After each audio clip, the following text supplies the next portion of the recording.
Good afternoon. I'd like to call the December 10th, 2019 City Council meeting to order. I'd like to welcome my colleagues. You're all looking amazing, especially Lowell. So are you. Thank you. City staff, welcome. Members of the public and members of city staff as well, welcome. Thank you for joining us today. Anyone wishing to address City Council is asked to fill out a blue card and leave it on the podium. If you challenge any action appearing on this agenda in court, you may be limited to raising only those issues you or someone else raised at the public meeting described on this agenda or in written correspondence delivered to the city clerk prior to or at the public meeting. So, Madam Clerk, whenever you're ready for a roll call. Cubman Gomez, Present. Garcia, Here. Gonzalez, Hernandez, Here. Hurst, Here. Parker, Estrada. Here. Thank you. Moving on to item 2, information items only. I hope my colleagues had a chance to look at the reports. And any questions you may have, please direct them to staff so that they can answer any concern that you may have. Item 3, reports to council. This item requires no action on behalf of the City Council, and it is a presentation on Emergency Operations Center. Oh, it's a training for the City Council, requested by Deputy City Manager Tamara Vides. So whenever you are ready, we welcome you. Mayor and Council, I'm going to go ahead and kick this one off this Okay. evening. So Michelle Richards is with us here tonight. She is a consultant with First In. Over the past few months, as I've shared in the past, we've been in the process of trying to revamp and restructure our state of preparedness in cases of emergencies in the community. And Michelle has come in and worked alongside our departments as part of updating and modernizing our EOC structure. And I know that the council had some questions about your role in the case of emergencies. So she's joining us here tonight to talk about where the council fits in our overall Emergency Operations Center response structure, as well as also providing an overview of our Emergency Operations Center program. So with that, I will hand it over to Michelle. Thank you. Thank you very much, and thank you for the opportunity to meet with you all and provide you information, as Matt said, of what I've been accomplishing over the last few months with the training with the city employees for your Emergency Operations Center program. So you have a PowerPoint in front of you. It's very brief. I like to keep things condensed, so there's an opportunity for questions afterwards. So I'll make my presentation, and don't hesitate at any time if you have questions during a certain slide. We are certainly open to discussing that with you. So I think we need to start off with, as far as emergency management, thinking about the 3,000 foot or 30,000 foot view rather than, you know, what's happening on the ground. We need to be thinking at that higher level. So there are different phases of emergency management. That first phase that we think about when we think about local government is the mitigation effort that we put into that. And our whole goal with mitigation is going to be an effort to reduce loss of life, loss of property by lessening the impact before the next disaster strikes. And this is a big component of analyzing risks as well as risk reduction. Mitigation can be in the form of building codes. It can be in the form of maintenance of culverts and dams, retrofitting of structures, all those elements to help factor in and lessen the impact when disaster does strike. When we think about the preparedness component of it, it's a continuous cycle of planning, of organizing, of training, of equipping, exercising, evaluating, and taking those corrective actions in an effort to ensure an effective coordination, especially of your resources. In a major disaster, that's going to be the whole impact, is that there's only going to be so many resources to go around, and how do we use those resources effectively? So preparing ahead and thinking about some of those things is really important, and it's a important component of this emergency management process. Then you have the response element of the process, and that's basically putting your action plan into play. This is where putting out the fires come into play. This is where search and rescue comes into play. Sheltering victims comes into play. So it's something that we do at that time when disaster and emergency strike to work on mitigating the overall emergency. And the last component of that, of our phases, is the recovery phase. And this actually starts like right after the emergency happens. We have to start thinking several steps ahead as far as, you know, how are we going to be thinking about rebuilding destroyed property? What is our reemployment going to look like? People may have to move out of the area, or, you know, we've lost individuals. So all of those components we start looking at right away based on the severity and the complexity of the emergency incident. So let's talk about your Emergency Operations Center. The primary location, based on the activation of the Emergency Operations Center, the EOC, is going to be actually here in this building, right next door in classroom A and B. We'll open up both sides and basically set up a whole structure in there for the city to be able to work as a collaborative effort in mitigating what's going on and making those action plans to lessen the severity to your community. If for whatever reason this structure is not habitable or safe, we have a secondary EOC, and that's going to be at the fire station number 2 on Airport Boulevard. So those are the 2 current locations that we have designated for activation, your primary and your secondary. Now, with the activation of an EOC, there are actually 3 levels of activation. It may not always be that we have a full activation and an all hands on deck. I know one of the issues that you have here is flooding. And a lot of times you could do, as you see there, a level 1, a minimal activation. If you know that significant rains are coming in, you know, you might activate the EOC director, planning and intelligence, what we're going to talk about in just a little bit, and then your public information officer to be able to get information out to the community as it transpires. So it's kind of a minimal activation. You're kind of prepping ahead in case it does start to get worse, that you have a jump on it. A level 2 activation is a partial activation. You may have to have section coordinators like operations or logistics involved, and so it's a little bit bigger. And then something significant like a major earthquake, where we have significant damage and injuries and a lot going on, we may need to do a full activation of the EOC. So there's the potential there to activate a certain level depending on what is needed. It doesn't have to be a full activation each time.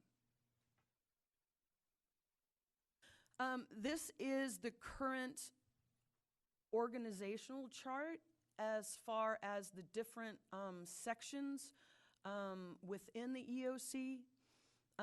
You're going to see at the top there the Director of Emergency Services. That's your city manager. And then right underneath him is the EOC director. This has to do with everything that is transpiring in the EOC has to come into one entity, because there's often going to be decisions that have to be made and be made quickly, and that's going to be your go-to individual. You also need that individual, whether it's the Director of Emergency Services or your EOC director. You can see over there where you're the policy group, that feeding of information back and forth as far as what's transpiring is really, really critical, because there are going to be things that the EOC director or emergency services manager needs from you, as well as information that you need from them. So it's a collaborative joint effort. Underneath, you're going to see operations, planning and intelligence, logistics, and finance and administration. Each of those entities have specific roles and responsibilities. So depending on what's transpiring out as far as fires or search and rescue or looting or water main breaks, you're going to see public works underneath there, fire, police. You've got medical and health. You have construction and engineering. All that information that's coming into those individual entities are going to feed into the overall operations. I guess we call them a coordinator for that section. And then they can provide that information to the emergency services director or the EOC director. So again, it's like a overall city organizational structure. However, this is based on emergency operations structure. So it's a little bit different. You're going to see different components, but as far as your chain of command and your level of operation, it's very similar to your city organizational structure. Planning and intelligence. This is where a lot of information from operations is going to be fed into this group. This group is going to be thinking about documenting and developing reports. There's going to be a large map in the EOC up that they're going to document where major incidents are occurring, as well as Excel spreadsheet placed up on a projector that everybody within the EOC can kind of see the activities and the incidents as they transpire and how you are prioritizing those incidents. Because at some point, there are going to be choices that are going to have to be made. And so everybody needs to be able to see the different incidents in the city and what's transpiring. And so planning and intelligence are going to have a huge component of that as being able to organize that information. Logistics are individuals that get you stuff. You want to be friends with logistics, we say in the fire department, because if we're out there putting fires out and you're hungry, they're the ones that we go to for McDonald's and Cokes and to bring us something to the fire scene. So logistics is going to be that supply procurement. You have your shelters that you'll need to open up based on emergency evacuation. You see care and shelter underneath there. Transportation, how do we get individuals in the community to those shelters? So they're not only organizing food or transportation, it's an organization of people as well. And then one of the big components is finance and administration. This is really critical, especially for you guys to understand, of how you're going to get money back based on a disaster from FEMA, from the state. All this disaster response must be documented. Okay, so that is the overtime that's worked, that are extra supplies that you need to mitigate the emergency, debris removal. All those components are really important, and how you document that is going to be critical in how much money you get back. FEMA will often reimburse about up to 75%. The state, depending on the situation, can cover the other 25%, but sometimes with local governments, the state will do 19%, and the local government is basically responsible for 6%. And so I can't stress the importance of documentation during an emergency incident to help with those reimbursable expenses. So what we've been doing is conducting some training. I basically came in and conducted a gap analysis. Several months ago, we conducted a simulated disaster so that I could evaluate how the city worked together, how the departments worked together, how the EOC worked, and then basically made recommendations based on that. So we've come in and I've done various types of training for your city personnel. They're going to be working in the Emergency Operations Center, and that's been really important as far as getting everybody on the same page. So you had those different sections that we talked about earlier, and you can see there they went through specific section training for where they were assigned to. So that's really cleared up some of the roles and responsibilities. So what is the overall role of the city EOC based on an emergency? Well, certainly, we want to manage and coordinate emergency response in the field, and that's the fire department and police department and public works. But there's a lot of other things that are going on. That information is coming in into the EOC. We're collecting that information and disseminating it out as needed to you or the citizens based on your public information officer. We talked about maintaining those displays and having those reports. Again, that's another critical element. That documentation and maintaining that documentation is important. But probably one of the biggest critical elements is the action planning component of it. As I stated, you're going to be limited on your resources. And how you use those resources is going to be critical and a more successful outcome to that. So based on the resources that you have to work as a entity to be able to decide what is our action plan based on the resources that we have. So there are a lot of components as far as the different responsibilities within the EOC, but you can kind of tell based on this outline some of the functions and what are the critical elements of that.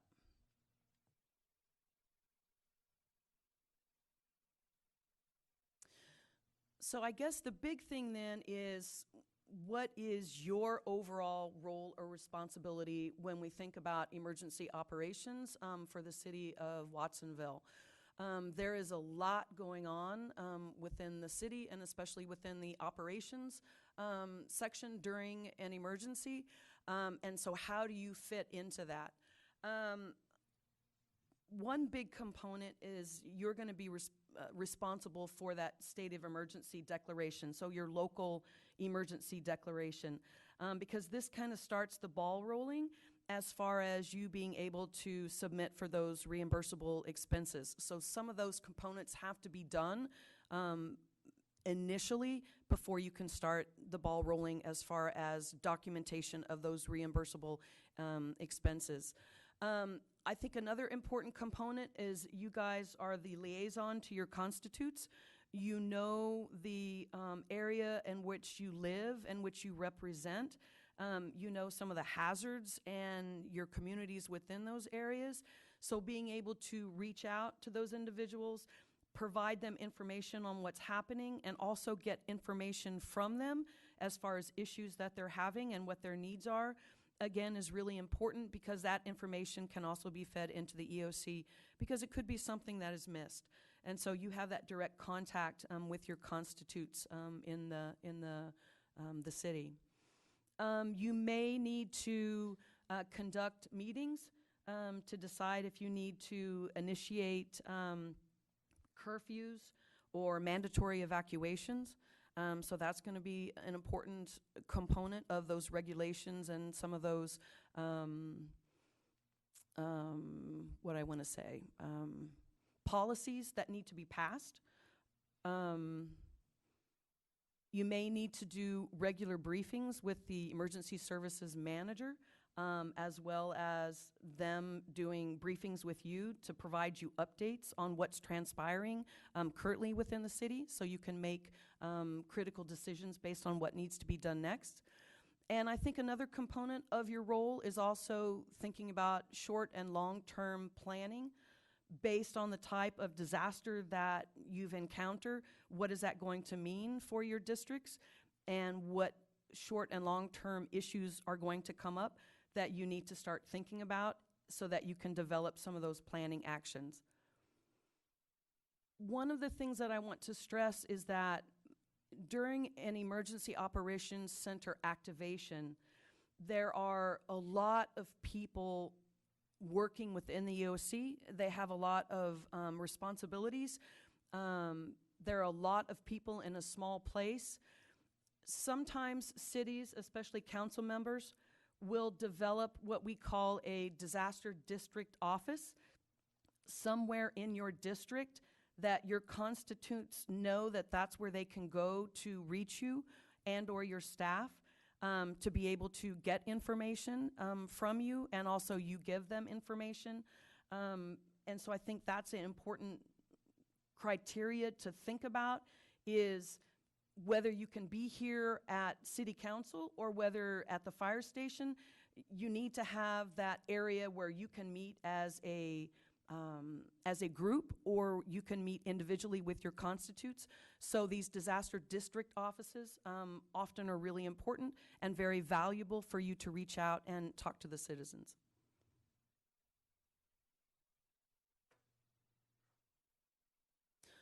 I'm sure your city attorney can speak more to your local declaration of emergency, but this gives you and the city special powers based on an emergency.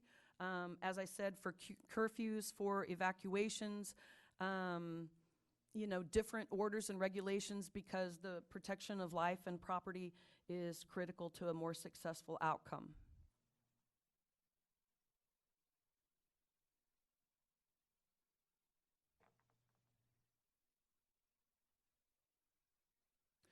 And this is what I mentioned in the previous slide, developing a disaster district office. Again, it allows your constitutes access to you, and then also being able to provide them critical information and gather information from them based on what's transpiring in your district, in the community. That information can be transferred also to the EOC should it be something that is missed within everyday operations during an emergency. That there's so much going on, we can't be everywhere, and so those outside ears and eyes are really important to feed information in to the EOC.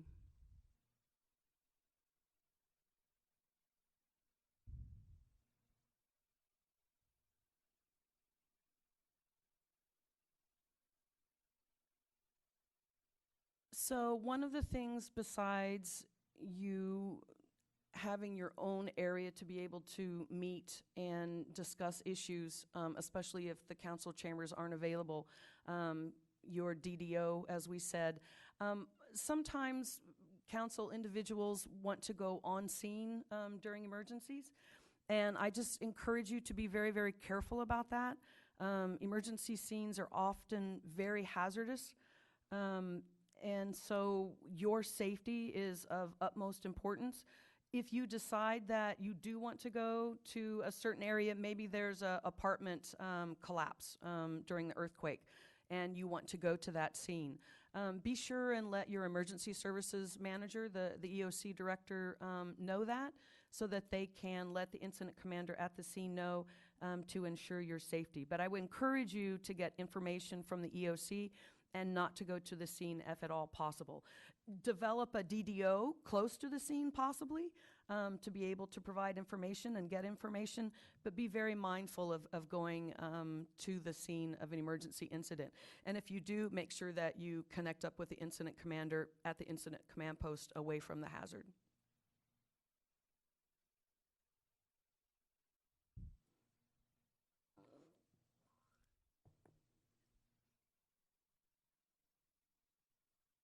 Thank you for that presentation. Do we have a technical or clarifying question from council? Councilwoman Kaufman-Gomez? Certainly, thank you.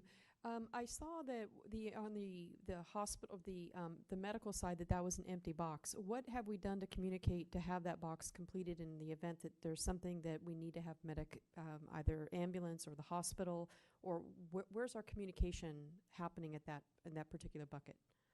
Well, I think right now this is a huge work in progress, so to speak.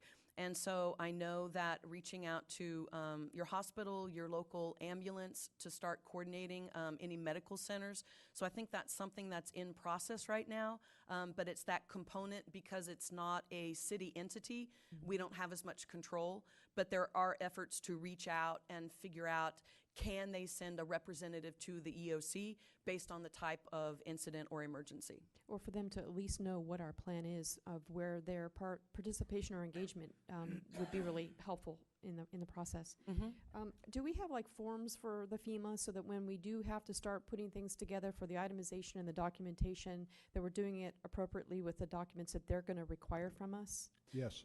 Good. The other part of it, we're a pretty small community here.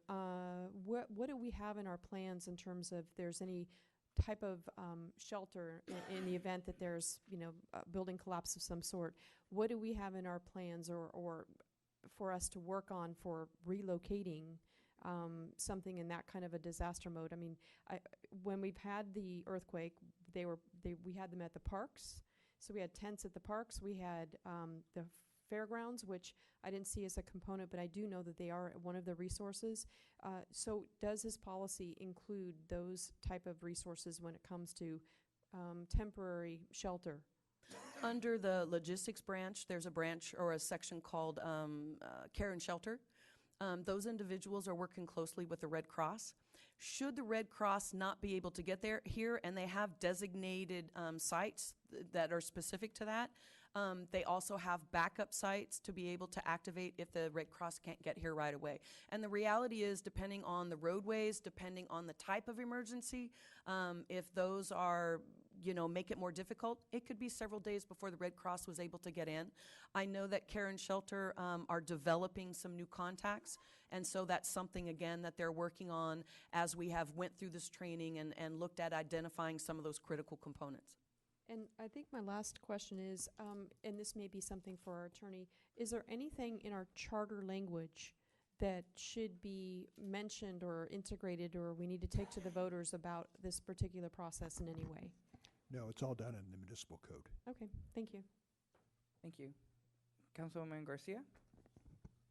Thank you for your presentation. I need some clarification. In terms of the role of the council members, you mentioned a long list of possibilities that could occur. My question is, are each of one going to be directed individually by the city manager or somebody from the EOC, or who's going to tell us you need to do X, Y, and Z versus us deciding we're going to do this? Right. Depending on the level of activation, certainly maybe if they did a level 1 activation, they may send out, and I don't know what your components are as far as you have like a group text or a group email. Hey, we've done a level 1 activation, we're thinking about and concerned about XYZ. But a full activation, I would assume that the city manager, the emergency services manager, which would be the city manager, would direct you and say, hey, we have a full activation. We need the policy group to convene. And when you say policy group to convene, please explain that. The policy group, the city council is considered the policy group in the EOC. And so we would need your activation as well, because there will be critical components that I kind of listed that you may need to convene. As I said, curfews. The other component could be you need extra funding. The city needs extra funding. And so you might have to vote on expenditures or something like that. So I'm sure that Matt would. Do you have anything you want to add to that?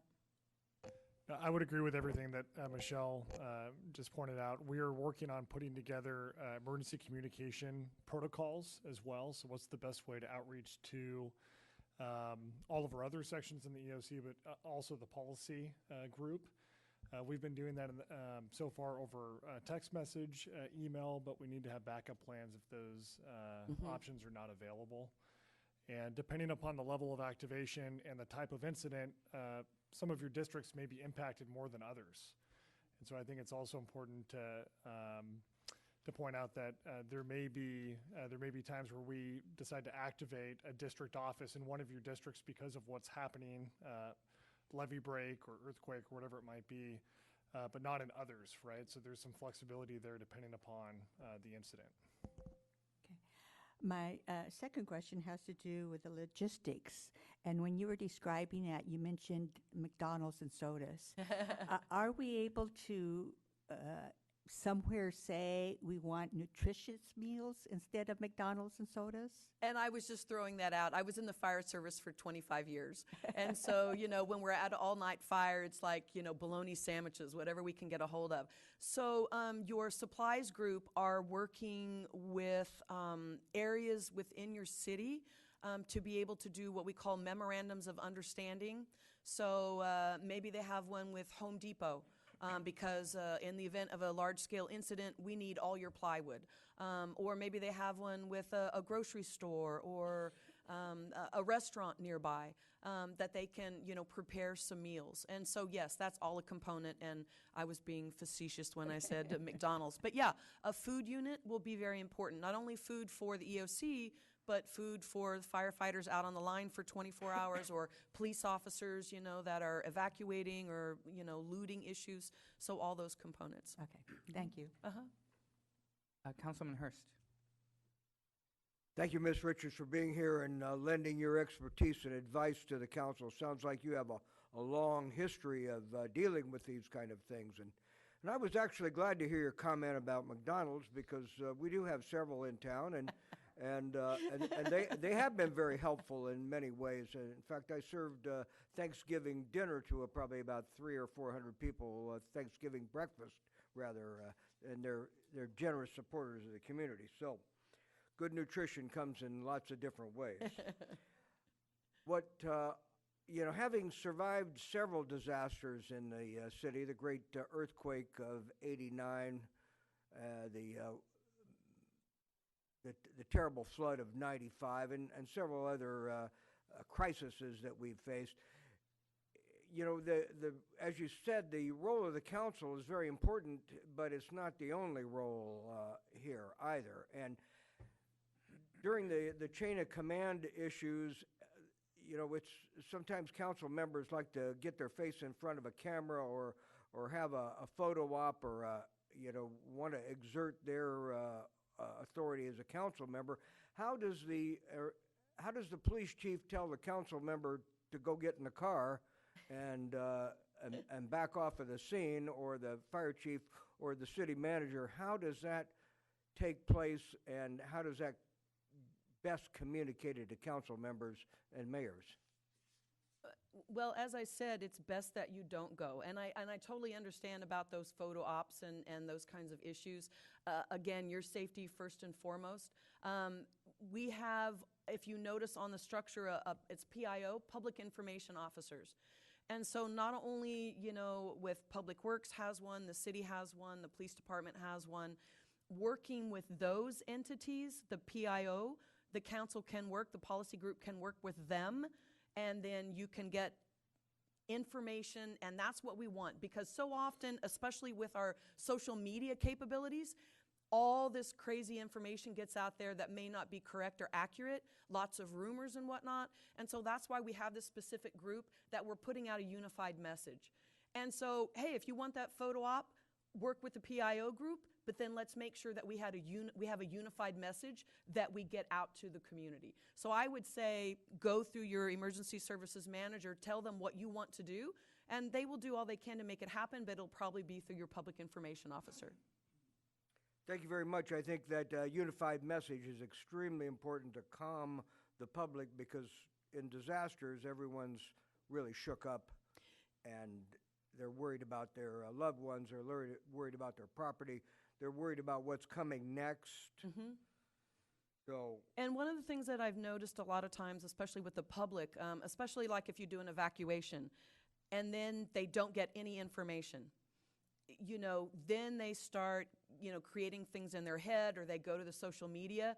So getting those pieces of information out, kind of on a continuous basis, and that it's a unified message, will keep things and keep that chaos more minimal. thank you. I think the thought of loading up seniors in rubber boats and canoes in the middle of the night, that's a terrifying thought.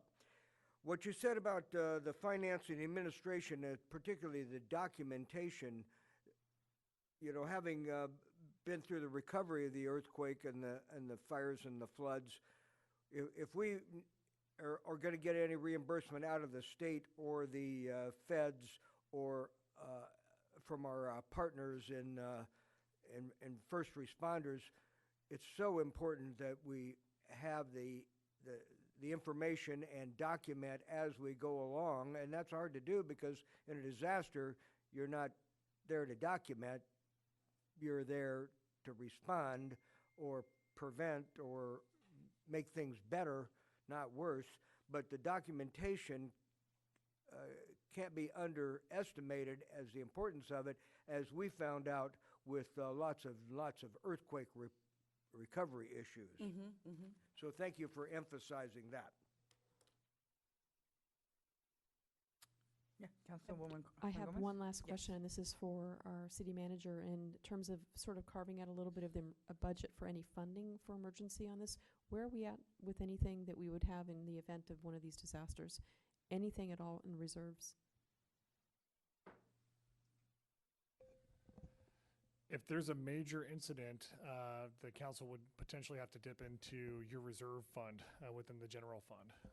There are some cities that have gone so far as to establish specific reserves in the case of emergency. That's something that Cindy and I have been talking about as we continue to grow our current reserve policies. So if there was a prolonged, sustained, multi-day event, that would be your source of funding, is that reserve within the general fund.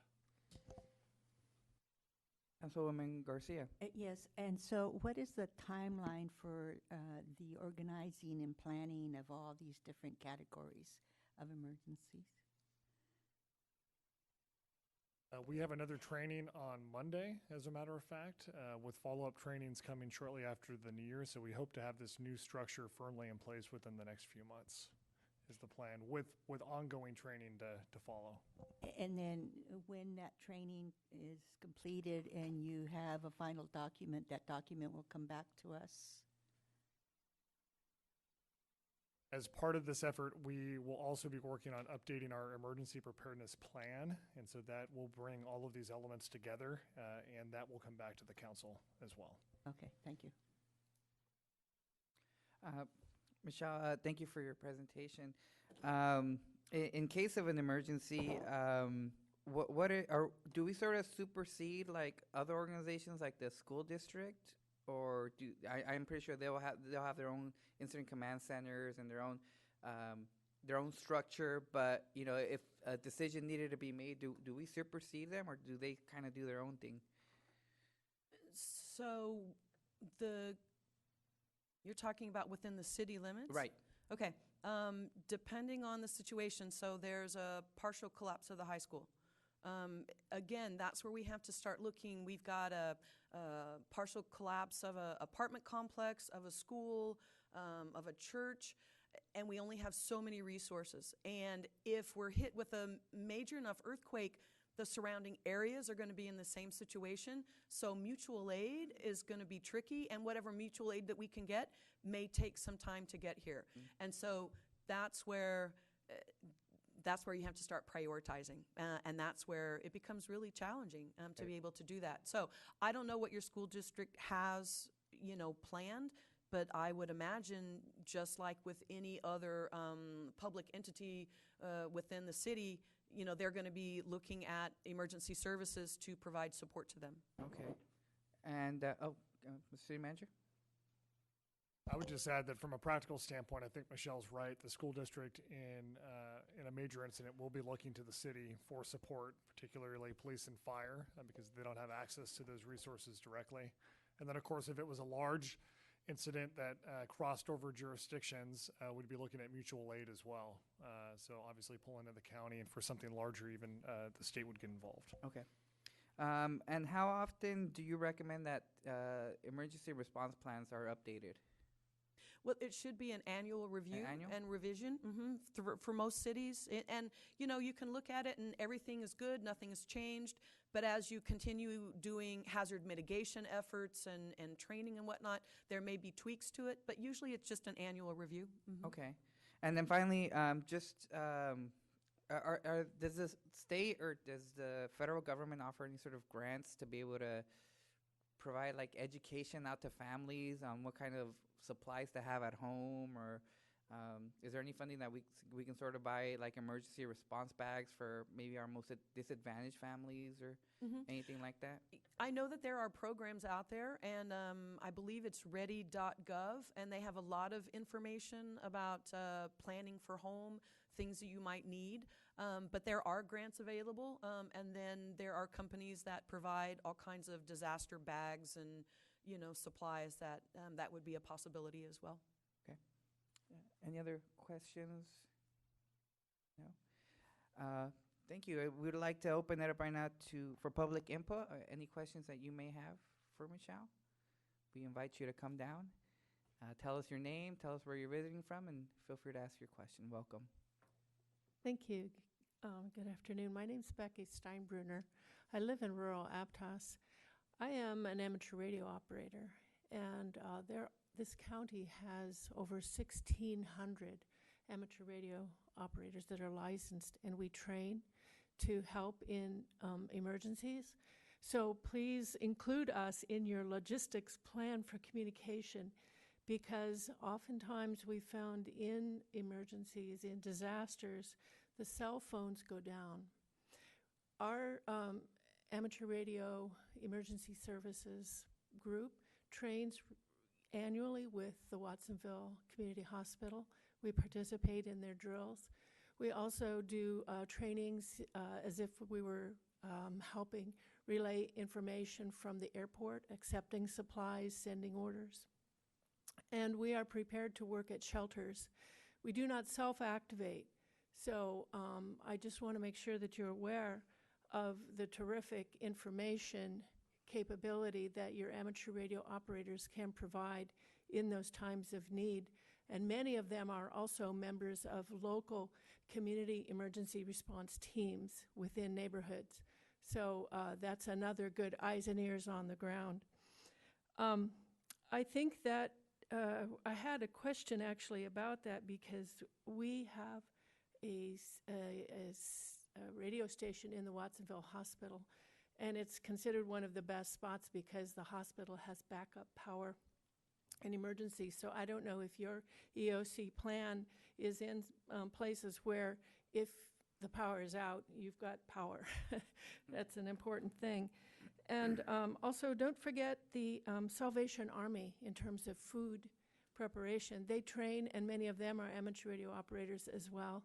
And they're a whole army ready to come to bat and help out. I want to, going back to communication, the local radio KSCO station is the go-to place for people to get local current information. I think we need to have a Spanish station that is there for that purpose too, so that they're getting the information, and it's all about information. You've said it very well. And then finally, in terms of going to the actual site, today at the County Board of Supervisors meeting, the Santa Cruz County Sheriff Office has received authorization to get a drone system with infrared imaging so that they can go get information without having to send people. And that might be some technology you could use to help you, so you don't have to be in those dangerous places, but you still have that information. Thank you very much for your good work. Thank you for your recommendations and the information. We appreciate that. And I think I can just stress the value of the ham radio operators. One of the cities that I worked for, they had a very, very robust CERT, Community Emergency Response Team. And within each of their districts, they had ham radio operators. They had one ham radio operator that was set up in the EOC. And from each of those districts, they were feeding information directly into the EOC. And it was brilliant. I mean, it was very well done. And so that would be something moving forward that you could certainly look at. Mr. City Manager? I would also just add that one of our airport partners is the Watsonville Emergency Airlift Command Center. They also are ham operators. They work closely with a number of our amateur radio operators. And so we've got a lot of community resources available with other communication options if needed. Thank you. And I also know that your police department does have drones. They're just waiting on last approval activation, and those are amazing to be able to provide eyes in the sky and really be able to assess the damage right away, so that you have that capability there, just the last tweaks to be able to activate that. Welcome. Hi, Marilyn Garrett, retired teacher from Pajaro Valley Schools. I clearly remember the '89 earthquake and working at Calabasas School and people sleeping in the parks, etc. I also remember the floods of '81, '82, and we think of these natural disasters, and I appreciate your work.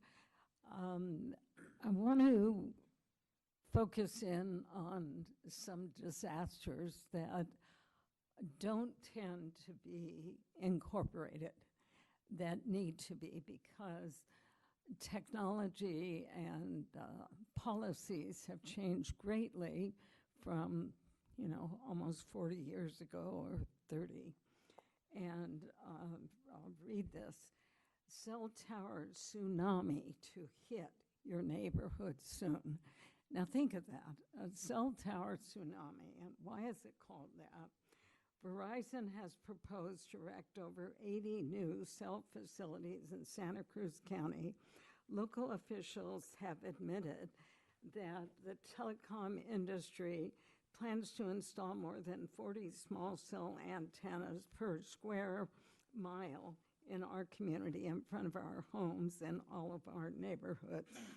With the collusion of federal, state, and local governments, telecom corporations are permitted to violate our health and safety with ever increasing levels of microwave radiation, EMFs. Thousands of existing U.S. cell towers violate federal emission limits, some by as much as 600%.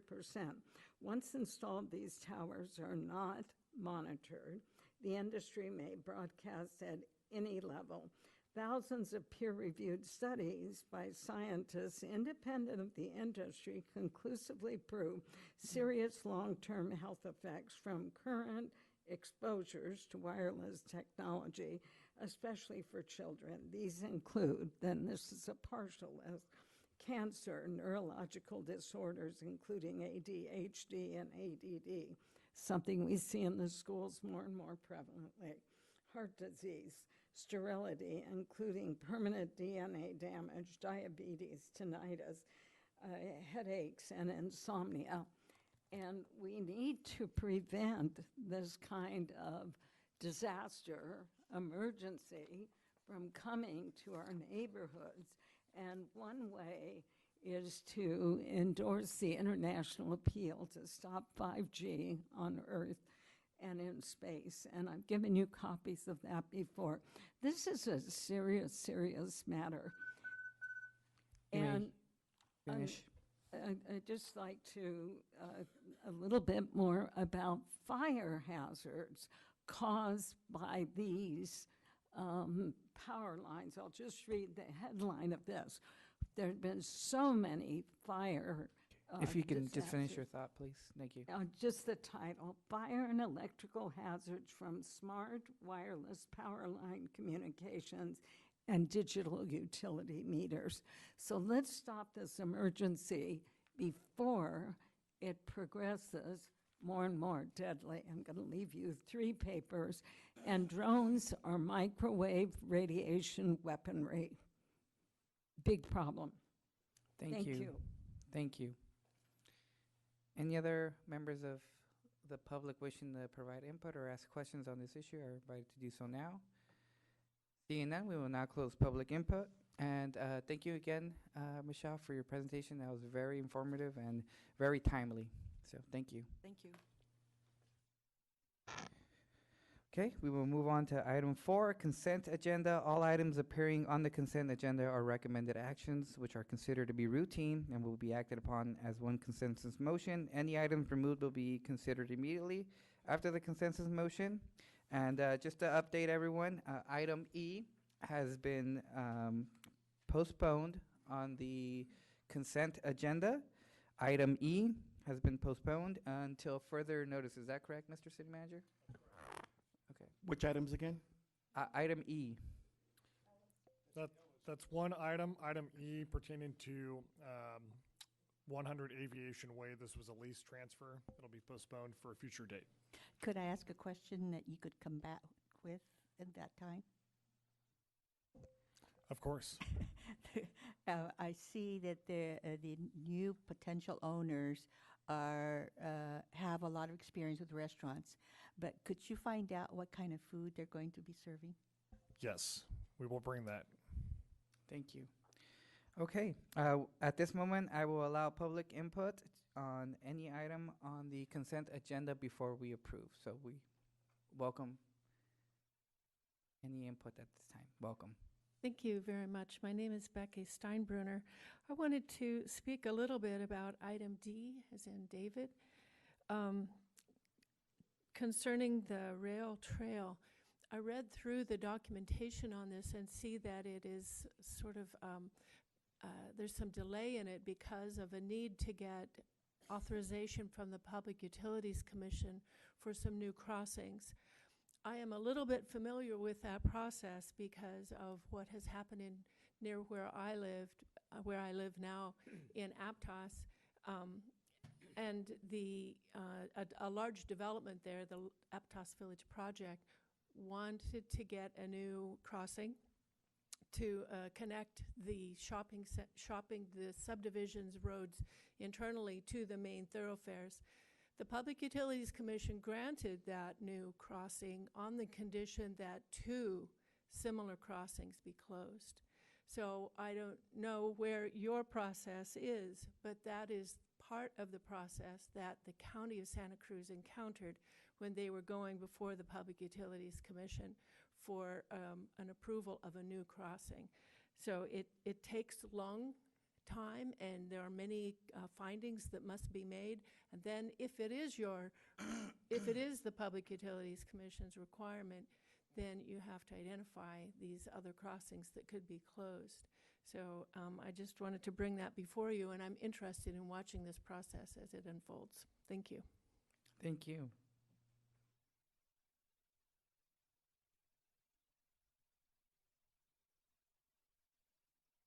Welcome. Good evening, Council. Cindy Serwin, Administrative Services Director. I wanted to comment on item C that you have in your packet, which is adding a new Assistant Finance Director's signature authority to our bank statements and stuff. So I wanted to introduce Roger Sanchez. He is replacing Bill Hayes, who retired a couple of weeks ago, as some of you know. Roger comes to us with phenomenal experience in 3 different cities, including Portland and Hillsborough in Oregon, and the city of Wasco here in California. He also worked in the private sector for a number of years. We're really excited to have him. He already has ideas that set me on fire. So I just wanted to take the chance to introduce Roger to you all because he will be, taking Bill Hayes' place. And I know many of you interacted with Bill and had a lot of questions. And if I'm ever unavailable, Roger, as the Assistant Finance Director, will now be a contact for the department. Welcome. Welcome, Roger. Thank you so much. I'm glad to be here, and it's exciting really quick on how the leadership of this community and the leaders of the departments are so focused on the youth and on the programs. I've been very impressed. I'm glad to be here. Thank you. Thank you. We know Portland's a small town, so we hope we can get used to Watsonville, but welcome.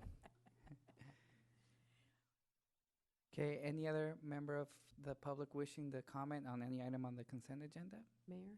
Okay. I have a few questions. Okay, on the agenda. Councilwoman Kaufman-Gomez? Thank you. On item D, Murray, could you come up for just a moment, please? And I think in response to the rail crossings, my understanding is that there was one rail crossing in Aptos that was to be relinquished, and they changed their mind. And but Watsonville, it'll remain there, but I don't think that we're going to be doing anything on the RTC side of things. But this particular project, the crossings are there. What are we doing in the planning of, because we have to get the permits, so there's a cost on the permits. And the length of time because of the permit process going through the CPUC or the FDR, the Federal Railroad Authority, FRA maybe? Do we have to go through that process as well for the approval? And the other part of it too is floodplain. Are we doing anything in terms of elevation for the location of where these sites are? Sorry, it's a mouthful. We are working with the RTC if we need to demonstrate that additional rail crossings are being closed. The project segment that we're looking at has 4 crossings. 2 of them would be modifying existing crossings. Those don't have the requirement of closing another crossing. 2 of them would be new crossings. They would cross spurs which are not mainline tracks. The consultant that we're dealing with has indicated that this is new ground, so to speak, and isn't certain whether we will need to establish 2 closures for each of these. I'm sorry, council member, could you repeat some of the other other is questions? the elevation, because I don't know where we are with the floodplain and if we need to do any elevation of these locations. We have not considered these, changing the grades at these existing locations. It would be a lot of work. Right. I just don't know in terms of our planning what our elevation is currently, and given where we're trying to do for future planning, if we're close enough to the flood zone in that area, if we're going to be required to do anything for that, because we do have a flood area there, don't we? Pretty much all of downtown Watsonville is in the flood area, and it's likely that should the levees on the Watsonville side breach, especially up near the creeks, the water would just come down on the outside of the levees and flood the area.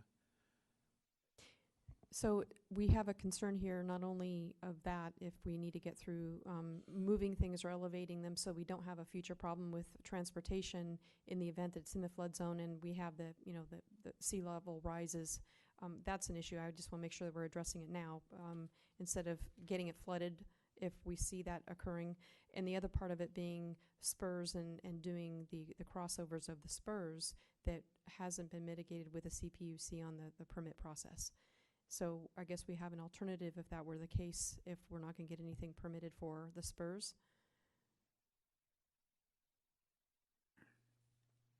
The crossing of the spurs, I guess. On one end, we could go to the other side of the tracks and avoid the spur. But on the other end, there's spurs on both sides. So there's... Okay. And Councilmember Kaufman, I would just add to Murray's comments that I think the approach staff is taking is to have the most cost-effective route, right? Because it is a complicated site, and although it would be great to have the trail raised above the floodplain, it's not considered a critical asset in the case of a flooding event. And so I think to do so, as Murray was pointing out, would be cost prohibitive for the project at this point in time. Yeah, I just thought that particular through that corridor, that was one of the layers of concern was the elevation of whatever we do, so we don't end up, having a sea level rise and having issues with that as a, mass transit or high mass transit corridor, and then get flooded out and have other complications with it. We're looking at, I understand where you're coming from. I'm looking at a trail, and it wouldn't be used for mass transit during a flood. Okay, thank you. And I do have a couple other questions on some of the other items. Nick, I have a question for you. And as you're walking up, the question I have for you is, you said that there's language changes, but I didn't see the before and the after of the language changes. And did that prevent us from getting any of the grant because we didn't have the language in there when we first applied for the funding for the park? Hi, everyone. Nick Kalabaka, Parks and Community Services Director. So really, the language change is kind of more of a technicality. So we added some standard language that you'll find in most of our resolutions to the beginning of the template resolution that the state provided for this grant application. And what they've done is asked us just to delete that language. It's basically just a quick paragraph that explains the city manager's authorization to sign documents and so on and so forth, and they just don't want to see that in there. It has no effect or bearing on our ability to receive the grant down the road. We had a site visit that went pretty well, knock on wood, about a month ago with a representative from the state of California for this particular grant, and we should hear back on results of whether or not we got the grant in the spring of next year. Okay, thank you. As long as we didn't delay anything and it was minor on that. I just didn't see the before and after to know the difference on the language. And I do have one more question, but I'm going to go ahead and thank you for what you've answered so far. And this question may be for Matt, and that is, we are proposing selling off a parcel to PG&E, and the money is going to the redevelopment agency or the successor agency. Will any of those proceeds return back to Watsonville, or is it going to matriculate to the state? Are we going to see anything in exercising this process of selling this property? So I can take a shot at it, and then Tamada can correct me if I'm wrong. So it is a former redevelopment housing successor agency, and we're fortunate that the proceeds of the sale will go back towards housing funds here locally in Watsonville. And with then the it's sale. sort of loose on the term that it could be used for whatever kinds of housing in demands or needs that we have here. So it could go for, if there's any shelter type of services or any other. No, the money must be deposited. This is a property that was purchased with the successor housing agencies funds. So once the property is sold, the money will be deposited on the housing successor low and moderate income housing asset fund, and it is dedicated funds for assisting people with renting properties. So Renting. it has a very specific Okay. guidelines in how the money can be used. Okay, thank you. Councilman Hurst. I'd like to move the consent. On Second. L, is that the one you were just discussing about the property sale to Pacific Gas and Electric? Couple of things. It says for a receiver station, makes me think of cell towers, but Pacific Gas and Electric is in bankruptcy and has quite a history of non-safety, shall we say, and I think of Tom Amiano, who was on the San Francisco Board of Supervisors when PG&E's San Bruno disaster happened 2010, 2011, and he said PG&E murdered those people. They prioritized profit over safety. And their history, some of the disasters that have happened are PCBs, the Aaron Brockovich film, which depicted the chromium-6 contamination by PG&E and the water of Hinckley, California, resulting in huge numbers of people getting sick. The smart meters making people sick, catching on fire.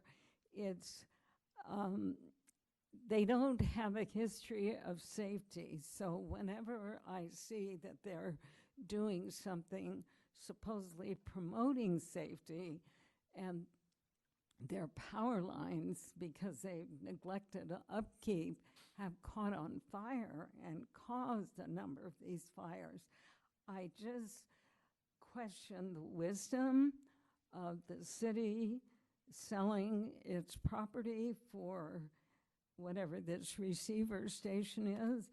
And one other thing is I have a detector of microwave radiation. And when PG&E or these planes go over, there are transponders. Also, I was told PG&E uses LiDAR, flying over with helicopters over the lines to check the lines. Well, my detector of radiation goes way up. This is not safe. Microwave radiation's not safe. So I would feel that this is not wise to be selling city property to PG&E with this kind of track record. Thank you. Thank you. Councilman Hurst. Mayor, before I move the consent agenda, I just wanted to comment briefly on I and J, the city's environmental science workshop. What a gem that is! What an absolute gem! And the staff members that have created that and maintained that. I'm so proud to see the resources flow to educate young folks about science, and our mobile science workshop will be a great big hit. throughout the city. And so congrats to those. Now, I will move the consent agenda as stipulated. I'll second the motion. Okay, we have a motion on the floor made by Councilman Hurst, seconded by Councilwoman Kaufman Gomez to approve the consent agenda. Madam Clerk, whenever you're ready. Kaufman Gomez, Yes. Garcia. Yes. Hernandez, Yes. Hurst, Yes. Estrada. Yes. The motion passes. And we will now be heading to a break or, okay. Huh? Dinner. And we will be back. We will resume at 6:30. And so we will see you in about 45 minutes. Thank you.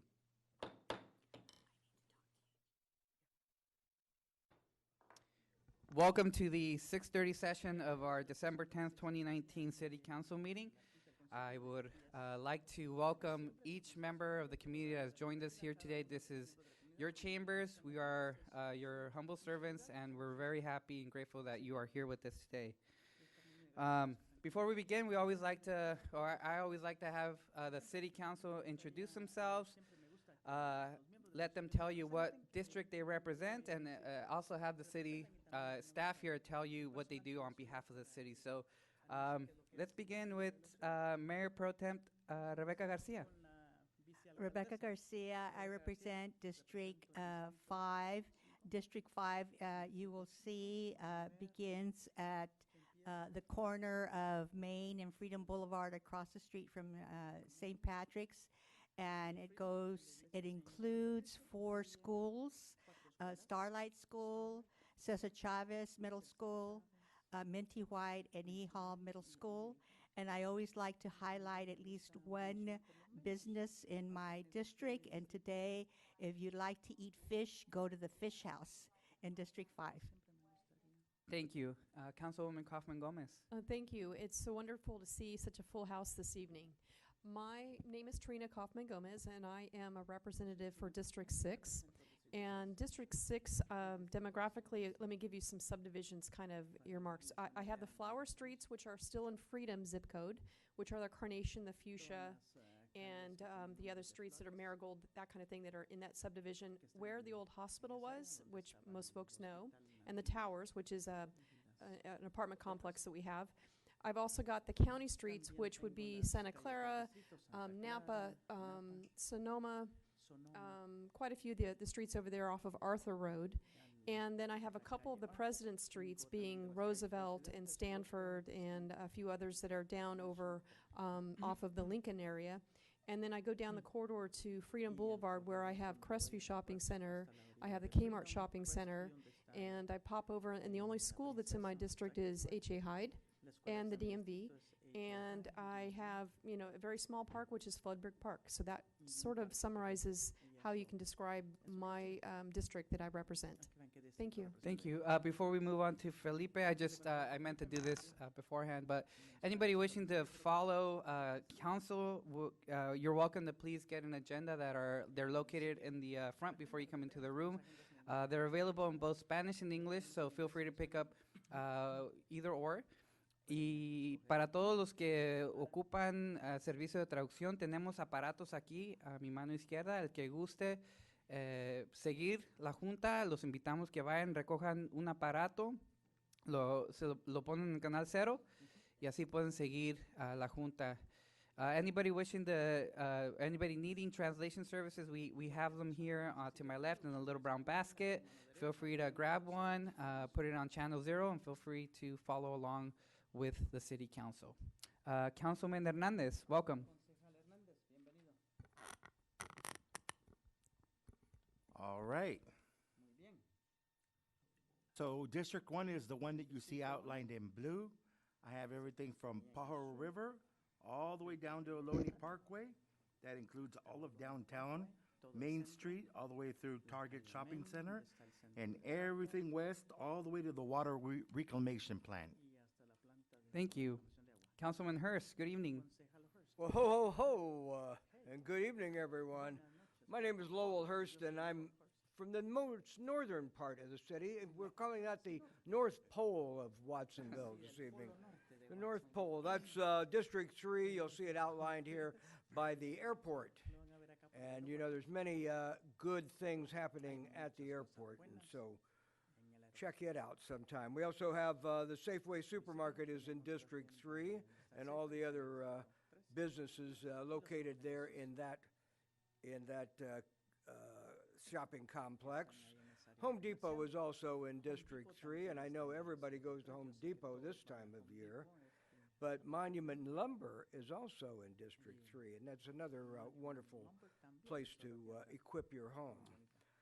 How about the hospital? That's in District 3 as well. And so there's a couple of schools in District 3, Freedom Elementary, a wonderful part of PVUSD, as well as the Rolling Hills Middle School. That's about it for District 3 tonight. Fantastic. Thank you. Councilwoman Parker. Thank you, Mayor. My name is Ari Parker. I am the city councilwoman from District 7. District 7, as you can see by that map, encompasses, you know, anywhere from Bridge Street that wanders over there by the levee all the way up Wagner, continuing Martinelli down to one side of Rogers Street and back over to Beck Street, and then once again back into and close to the levee. We have 3 huge senior communities within our district. We also have McQuitty Elementary and Ann Soldo Elementary. We are known as the Eastern Gateway to the Pajaro Valley.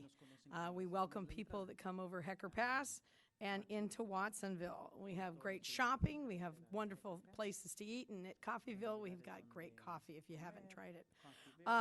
If you come out to Bridge Street, you'll also see our green bike lanes that are up and down. And, you know, we're looking forward to, and we've seen more and more people use them. So I'm pretty excited about that. I'm also excited just to be here because I've been at Science Camp. And I just came down the hill for this exciting night. So I'm thrilled to be here. Thank you. My name is Francisco Estrada, and I have had the honor of serving as the mayor for the city of Watsonville this past year, and I represent beautiful District 4, which encompasses PV High School, home of the Grizzlies, the movie theater, South Green Valley Road, all the way to Freedom Boulevard, down to Clifford Manor Apartments or Clifford Avenue, and all the way to the food bank and the Ohlone Parkway. And so that is the district that I represent. And now if we could have city staff introduce themselves and let the public know what you do for the city of Watsonville. Good evening, everyone. My name is Matt Huffaker. I'm the city manager. I work at the pleasure of the city council, and I'm responsible for overseeing the day-to-day operations of the city. And as I also like to say, I love all of the districts equally as part of my job. Thank you, Mr. City Manager. Mr. City Attorney, good evening. Thank you, Mayor. Alan Smith. I'm the city attorney. I provide legal advice to the council and staff. Thank you. Thank you. Madam Clerk, good evening. Hi, I'm Beatrice Flores. I'm the city clerk. I'm also appointed by the council. I help with the legislative process, making sure that the agenda is published and that we have everything needed for a meeting like this. Thank you. Okay, so now we will have roll call. Madam Clerk, whenever you're ready.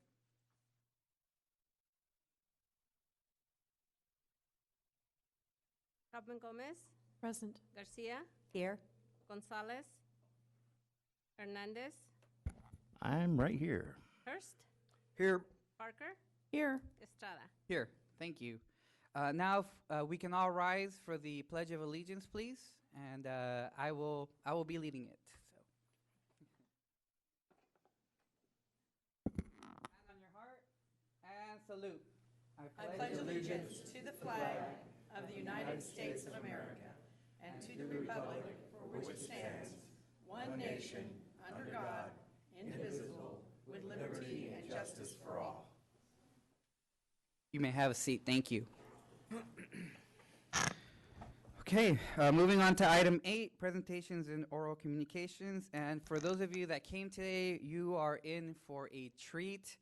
We have with us our world famous, our amazing Watsonville Community Band, who will be promoting today their holiday concerts. And so we welcome the Watsonville Band We're very delighted to have you here, and whenever you are ready, please feel free to begin.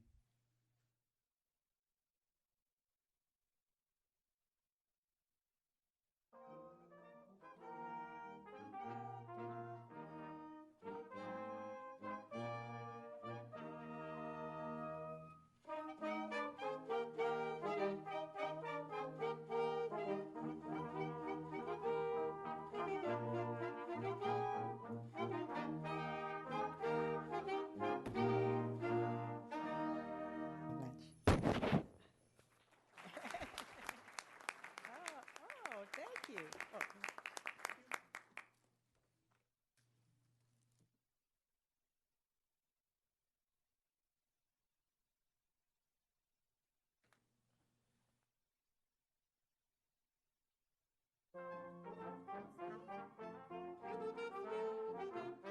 Thank you very much.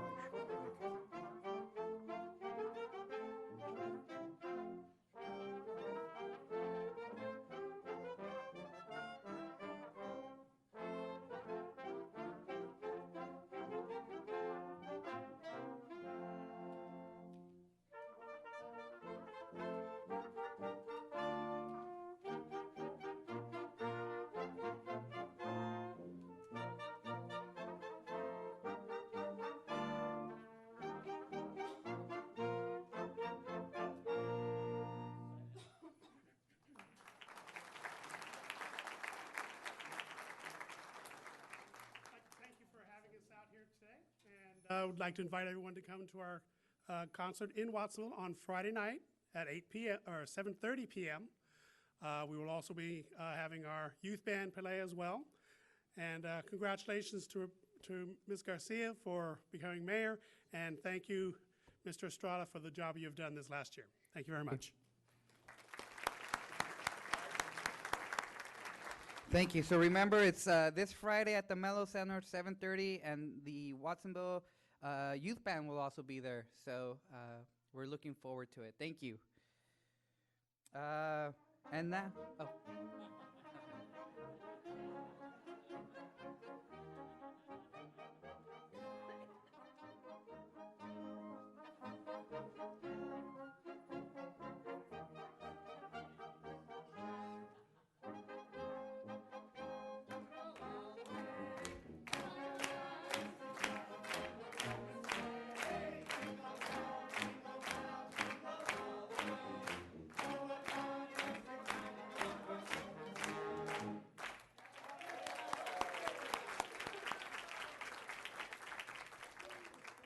Trina was saying that they're already playing me off, so. Thank you again, Watsonville Band. Another round of applause, please.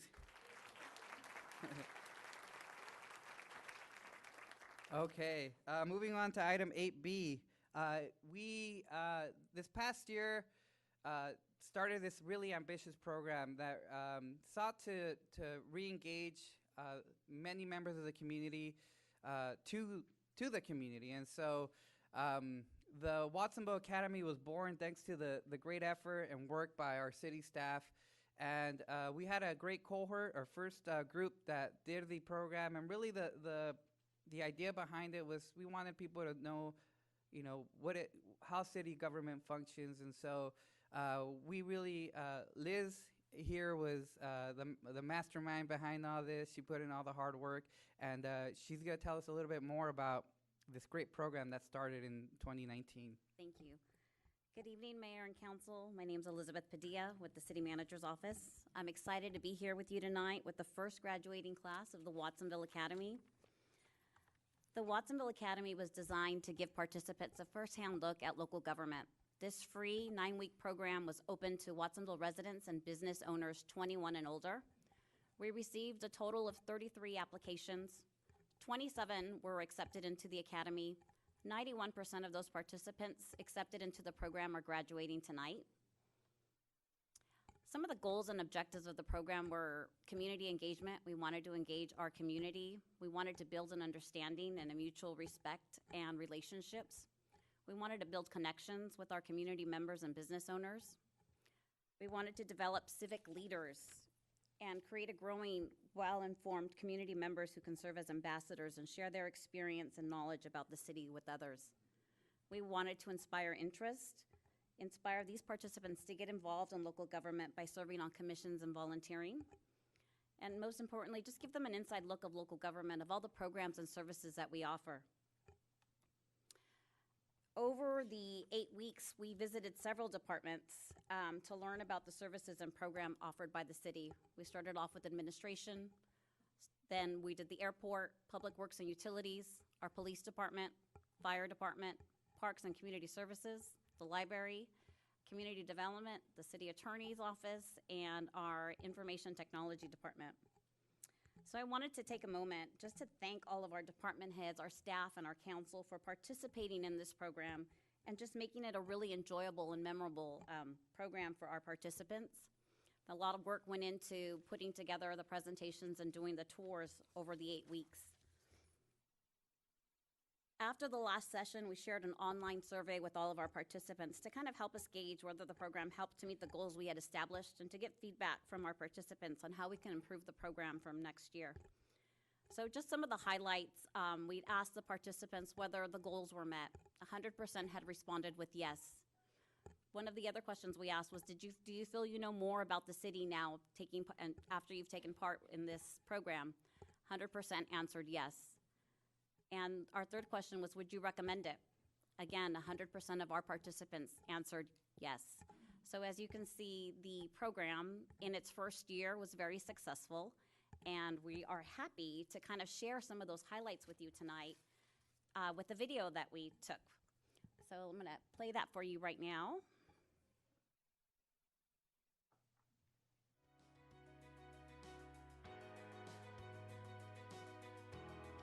My name is Eddie Gonzalez, born and raised here in Watsonville.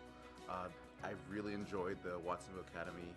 It's been a great opportunity to just learn and get to know every department here in town and just how it works, you know, and how they contribute to Watsonville. And I think it's a great experience. I think everyone should participate in it. And I've been very fortunate and blessed to meet some awesome people and just get knowledge on the city that I love. My name is Bobby Marchesalt, and I've had a blast with Watsonville Academy. Man, one of my favorites was at the fire station, getting to see some hands-on demonstrations, getting in there, but I've especially enjoyed just getting to meet people, get to know who it is that's running things, start to build some relationships. It's been really educational. I would highly recommend that anyone and everyone do it and learn a little bit more about the community. Hi, my name is Berenice Valentin, and I joined the Watsonville Academy so that I can reconnect with local politics and just what our local government is doing. I've been very passionate about local government since I was a youth. I actually was in Watsonville Youth City Council, and since going to college, I've really disconnected from local government and from Watsonville in particular. So recently graduating, Watsonville Academy has given me an opportunity to really connect with my roots. Hi, my name is Drew Rogers. I'm new here in Watsonville. I've been here over a year now, and I decided to hop into getting to know the community more by doing this program, the Watsonville Academy, and always was curious about how a city runs. And today, for instance, is the library. I just found out that we can get free access for the New York Times, as well as all sorts of wonderful free online classes that if you have the time and persistence, you can take them. The fact that we have a recycling, we recycle a lot of our gray water here and reuse it for crops, and it's completely usable. It's fantastic. So that's a huge issue to me in California. Always will be, always has been. So I'm just having a really good time every single week learning new things. So. Hi, I'm Matt Jones.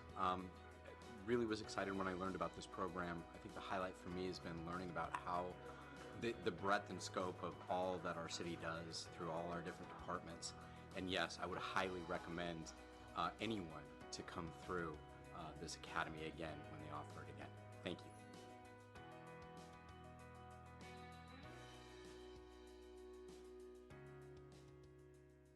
So with that, we'd like to welcome up the Watsonville Academy graduates. I'll be calling them up individually, but if I can get all of the Watsonville Academy graduates to stand up and stand at the back of the room, and as I call you up, if you can come up to the front.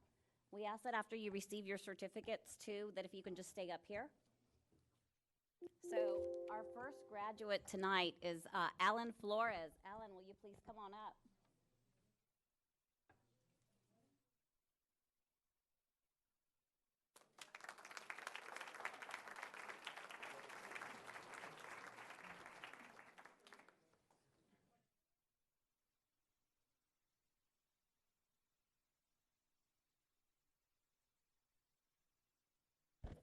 Next, we have Bobby Marchesalt.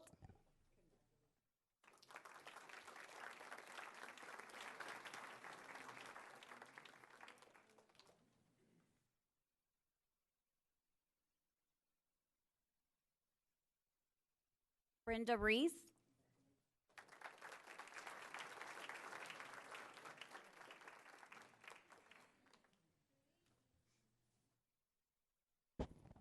Carlos Olivares.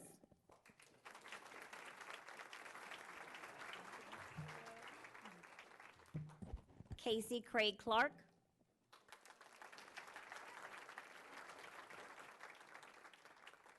Christina Valentin.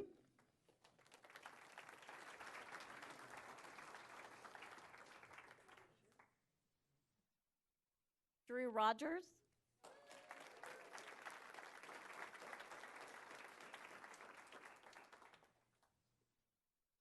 Ed Acosta.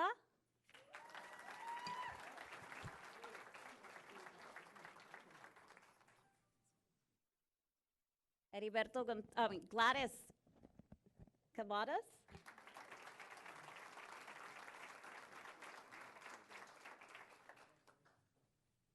Heriberto Gonzalez.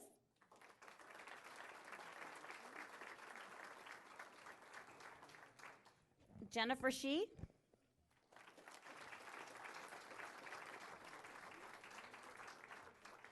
Joe DeHart.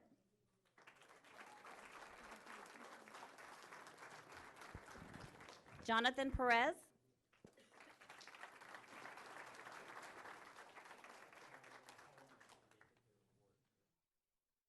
Judith Gonzalez.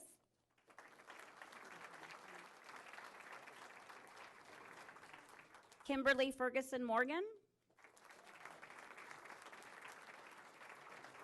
Marino Hernandez.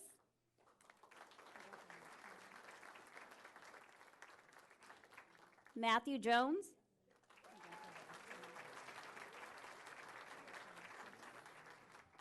Noriko Ragsack. Rachel Marchesalt.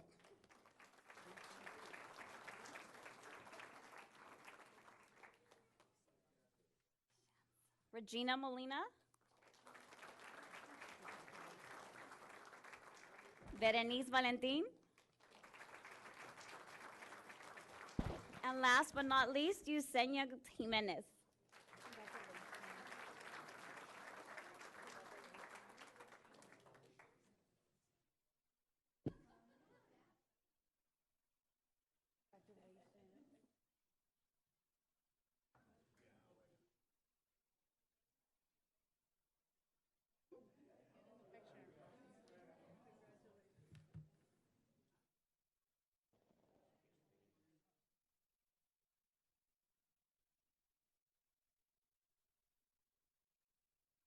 A little bit more bunch up, a little bit. All right. You choose.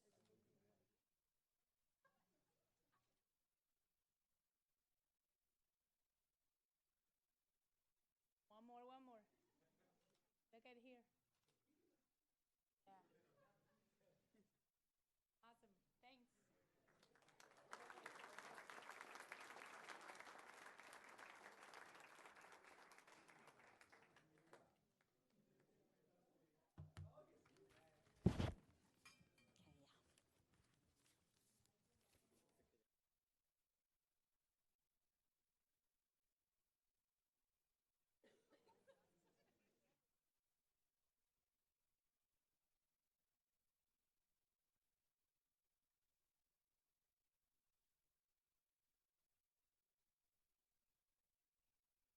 Congratulations again to our first class of the Watsonville Academy.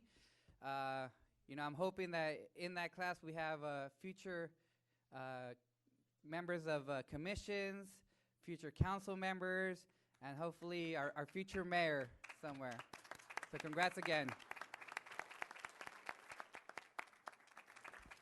Okay, and now we will move on to item 8C, presentation of gavel to Mayor Estrada by Mayor Pro Tem Garcia.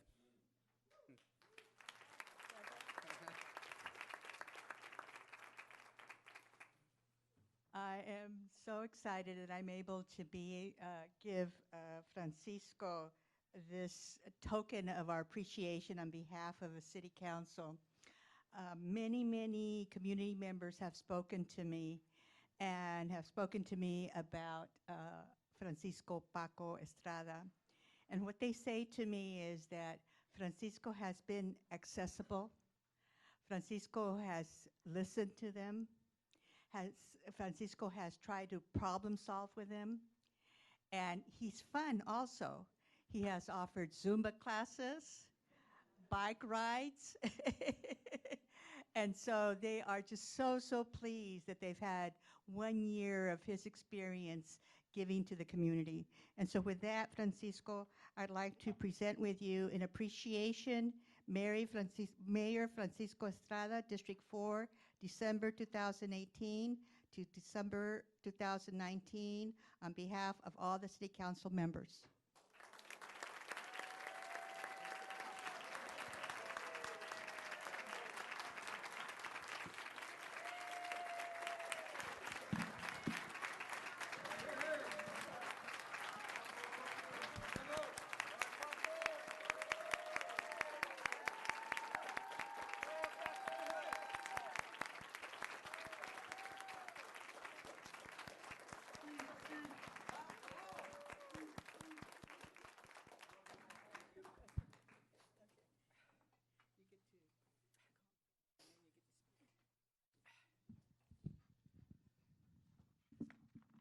Thank you.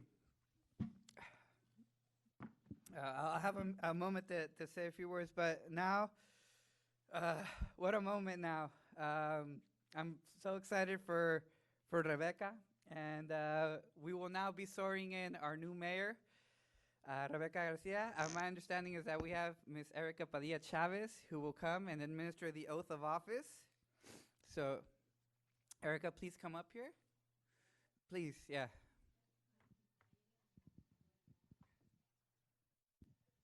And for Mayor Pro Tem Trina Kaufman Gomez. So we're in good hands with two amazing, remarkable leaders, and so what an amazing moment.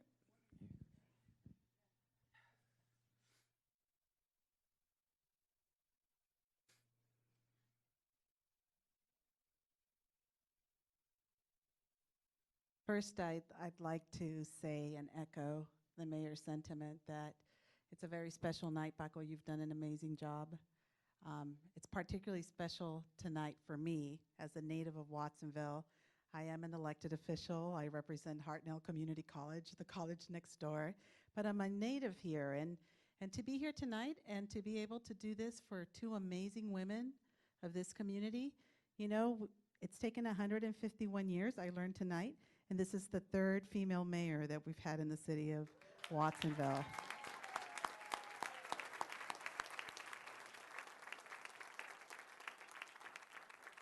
Okay, Rebecca, if you could please raise your right hand and repeat after me. I, and say your name.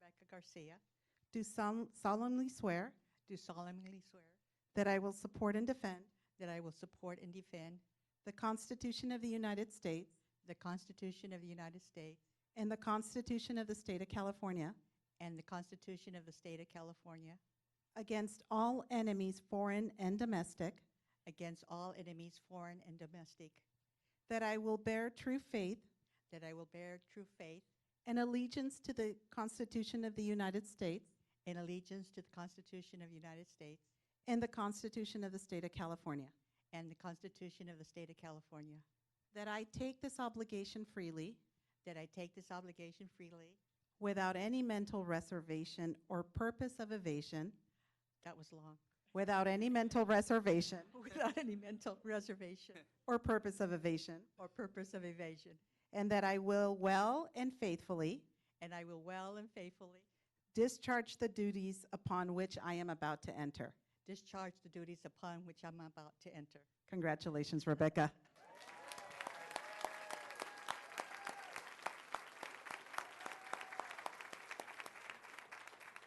Okay, Trina, I, Trina Kaufman Gomez, do solemnly swear do solemnly swear that I will support and defend that I will support and defend the Constitution of the United States the Constitution of the United States and the Constitution of the State of California and the Constitution of the State of California against all enemies, foreign and domestic, against all enemies, foreign and domestic, that I will bear true faith and allegiance that I will bear true faith and allegiance to the Constitution of the United States to the Constitution of the United States and the Constitution of the State of California, and the Constitution of the State of California, that I take this obligation freely that I take this obligation freely without any mental reservation or purpose of evasion, without any mental reservation or purpose of evasion, and that I will well and faithfully and that I will well and faithfully discharge the duties upon which I am about to enter. Discharge the duties. discharge the duties upon which I'm about to enter. Perfect. Congratulations.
I have the gavel. We will continue now with some comments from outgoing Mayor Estrada. Thank you, Mayor Garcia.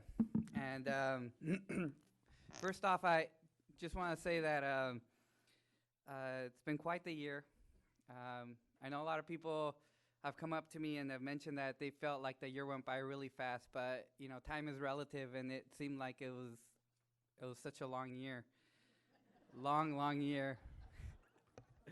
But first, I just one person that I and I'm sorry if I cry a few times, but the first person that I just really need to thank is my wife.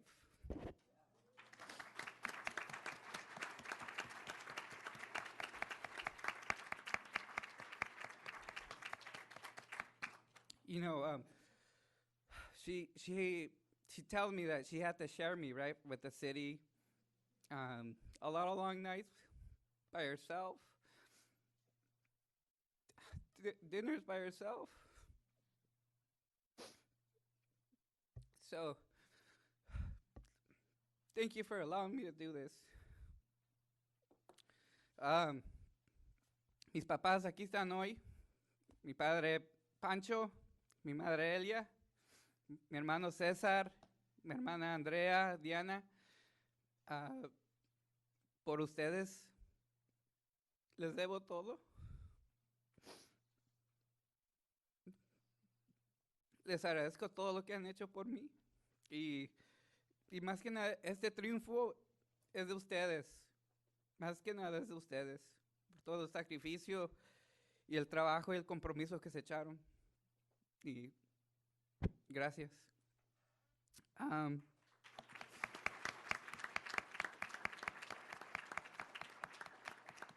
my my family, my friends. I love you, each of you. I wouldn't have done it if you didn't believe in me, if you didn't support me. Yeah, I just, I'm odd, and I don't know. You sort of wonder what you did in life to deserve such a great family and such great friends. But I hope I continue to do that. And thank you for standing with me, behind me, as one side of me. Thank you for everything, and I love you, each of you. A few mentors that there's just so many mentors here that are present here today that I just can't, I don't want to miss anybody, but anybody that ever consistently talked to me, gave me advice, made fun of me, sent me emails. I think you know who you are, and thank you for being my teachers. This is just the beginning. I'm still. There's a lot to learn, and I just thank each of you for taking the time to talk to me, to reassure me, to guide me, and I hope you don't stop doing that. Just because I'm no longer the mayor, I'm still working for the community and for the people of Watsonville, and I'm hoping that each of you will continue to reach out and continue to guide me. So thank you for that. My commissioners, I gotta give a shout out to my commissioners who have done an amazing job, and I placed all my faith in the world in them, and they've delivered. So thank you to my commissioners. The council, thank you, each of you. When I came in, I was vulnerable, and I asked you to, for support and guidance and patience, and you all of you have met your end of the bargain, and I thank you for teaching me, for making me a better politician and making me a better person. So I thank my colleagues, I thank the staff, the city of Watsonville. You have no idea how blessed you are to live in the city of Watsonville, to have the staff that you have, to have the leadership that you have. And I want to thank every single member of council, even Matt, all the emails and the text messages I sent you. I appreciate. I apologize. All the department heads, just everyone who was willing to say yes to me, to any crazy idea that I had, all in the name of the greater good and all in the name of Watsonville. Thank you. Thank you so much for all the work you do. And again, just the beginning. And finally, all of you, the community, thank you. Thank you for your trust in me. Thank you for trusting. Uriel will tell you, my former campaign manager right there, for trusting some kids, really, right? Who wanted to make a difference, who wanted to do something positive for their community, and you took that leap of faith with us. And I thank you for that. And I hope I didn't let anybody down. And if I did, I'm sorry, and I'm going to do better, and I'm going to work harder. But thank you for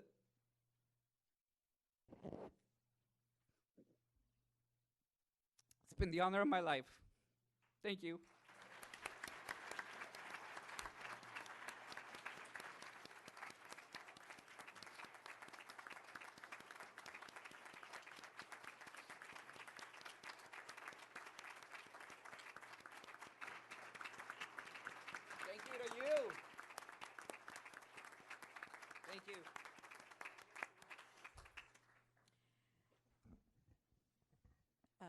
It is time for comments from the new mayor.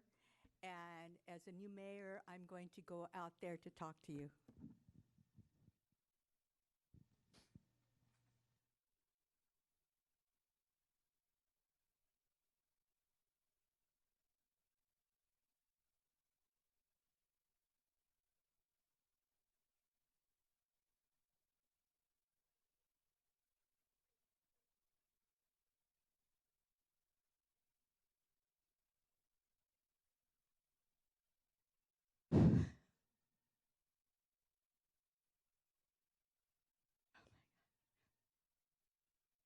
It is such a great honor to be able to become your mayor.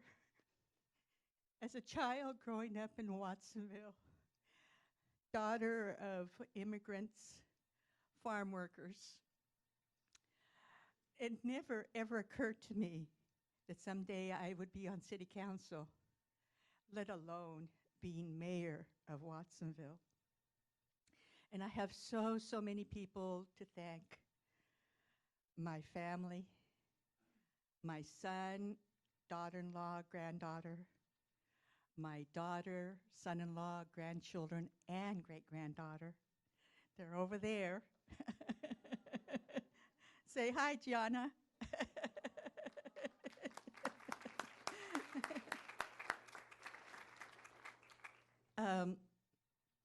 And my friends, I have so many friends.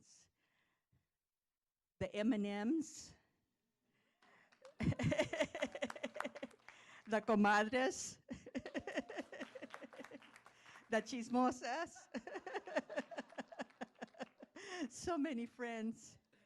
And all the supporters I had in getting me elected in 2014 and 2018. They knocked on doors for me. They made phone calls for me.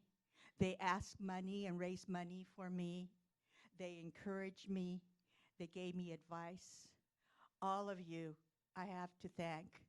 But more specifically, since I've been city council member, I want to thank those community members who sent me those emails, who sent me those texts, who called me personally, who actually asked to meet with me here in our office, because you were the ones that advised me. You were the ones that expressed your opinions, your thoughts, your concerns. And you're the ones that I said, okay, I've listened, and this is the decision I have to make. And so I want to thank all of you. And so with that, I say I'm looking forward to having a wonderful year as mayor.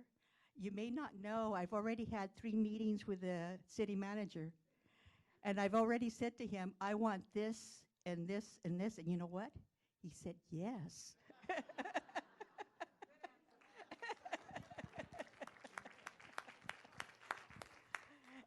And as a final thank you, I just want to invite all of you by 8 o'clock. They're going to be waiting for us at Carmona's on the East Lake Shopping Center. I invite all of you to come out to have a little bit to eat and maybe drink and have a wonderful time celebrating this special occasion for me. Thank you.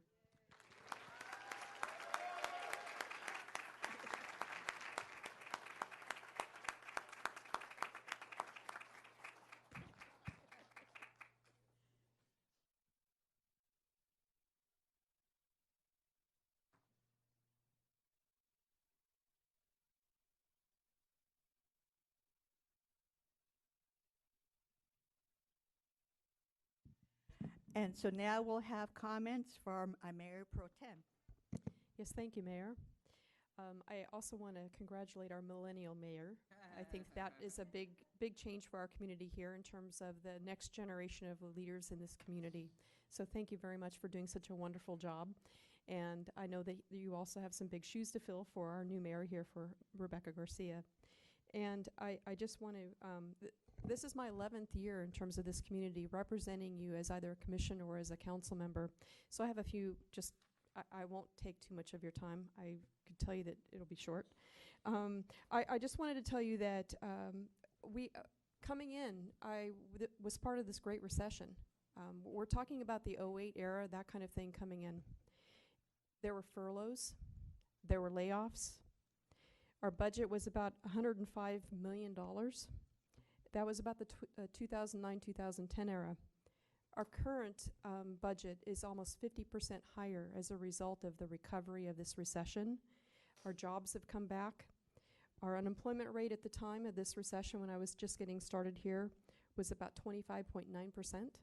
And in 2016, it was dropped to the low of the 6.9%. The city has undergone quite a transition. I have been supervising 4 different city managers. We've had transition of 3 different police chiefs, 3 different fire chiefs. We've had cannabis policies come on board. We came back from furlough. We came back stronger from furlough and from this great recession and what it did in this community here. I still have one goal here. We have 0 houses that were built to go on the market for sale since I've been up here or as a commissioner. That's something I'd like to see us overcome. That's one of the big goals that I've got left that's a sticking point. There's also been a Let the People Vote initiative, which is what put me in the position here as the mayor pro tem. And that will be how I will term out as this current process works for you, for our council members. I've had the honor of a dozen or so officer ride-alongs, and thank you very much for the officers for letting me do that. Fire department, I've done some ride-alongs and lengthy discussions with you as well. Bright and early in the morning with the Public Works, I've gone out to see how your trash is collected and the complications and the challenges that our staff have for there. I've even gone out to sweep your streets, if you can believe that, in terms of a council getting some experience and some insight. I have, it's been giving me a perspective to understand how the impact of our policies and budget impact our staff, resources, and our community. It's given me the ability to learn and provide information to understand and create policy to make Watsonville a safer community and bring pride and confidence back into our business and our neighborhoods. I've also been part of the Measure G, which now you'll see in the March ballot will be called Measure Y. So be looking forward to seeing more information as that spills out about our next voter initiative. While there have been so many achievements that I've experienced to make Watsonville a better place, I just wanted to summarize and highlight a few of the things.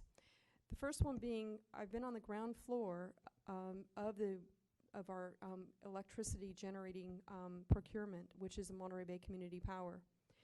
Since 2013, I've been involved with this to formulate what has now become the state of California's largest community choice aggregate in the state of California of 8,000 square miles. That's a major accomplishment for the greenhouse gas emission and the footprint that we have there, so I'm very proud of participating and being involved in that for quite a while. Been on the executive board for the AMBAG. I've been a representative for LAFCO. I'm on the representative for the Santa Cruz Regional Transportation Commission, as well as the Santa Cruz Metro, the Salvation Army Advisory Board, the Pajaro Valley Community Health Trust, the Pajaro Valley Arts Gallery, the Community Action Board, Transportation Agency of Monterey County, the Measure G Advisory Committee to reinitiate this initiative back for the safety, public safety initiative. Been part of the Successor Housing Agency, where we lost our redevelopment agency altogether, and also included with the Joint Power Authority with the Mello Center. These are just some of my accomplishments that I probably won't have an opportunity when I finish up my term this next year to tell you a little bit about. So there's a lot of behind the scenes work and effort that I put into. And my time and commitment to you as a council member has not gone without a sacrifice to my family and my business. And for the support of my family, I'm very grateful. I can confidently tell you that I will continue to the best of my ability to do the job that the voters have elected me to do, and to take that oath and make sure that I follow that oath and those the guidelines here for the city and the standards here. So thank you again for giving me this chance as the pro tem, and to share with that experience. It's been very helpful to be able to mentor our mayor as he's come on board as a very new role, which is how the cycle may work. Whomever will take over my position will come on freshly, newly elected and appointed as mayor right out the chute. So I do look forward to having a little bit of help to bring that person on board to still be here to help out with what my experience is and what I've shared here. So I want to also thank the council for their support, and for us to work together as a team on what we can do here collectively, because this is not a body of a person. This is a body of all of us working collectively for our community collectively.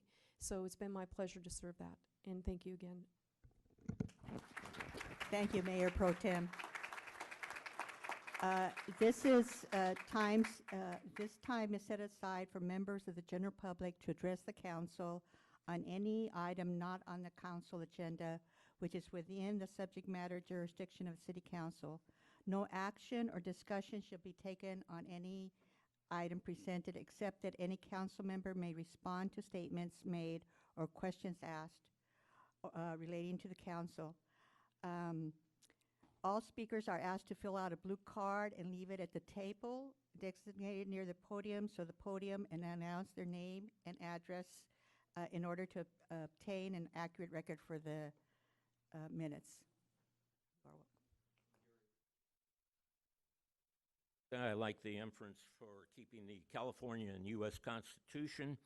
I think, unfortunately, we saw a PowerPoint. It started off behind the scenes, and that was done by the city manager. The city manager, the city attorney, and the city clerk should be sitting down here. They weren't elected by anybody. You were. You're in charge of this.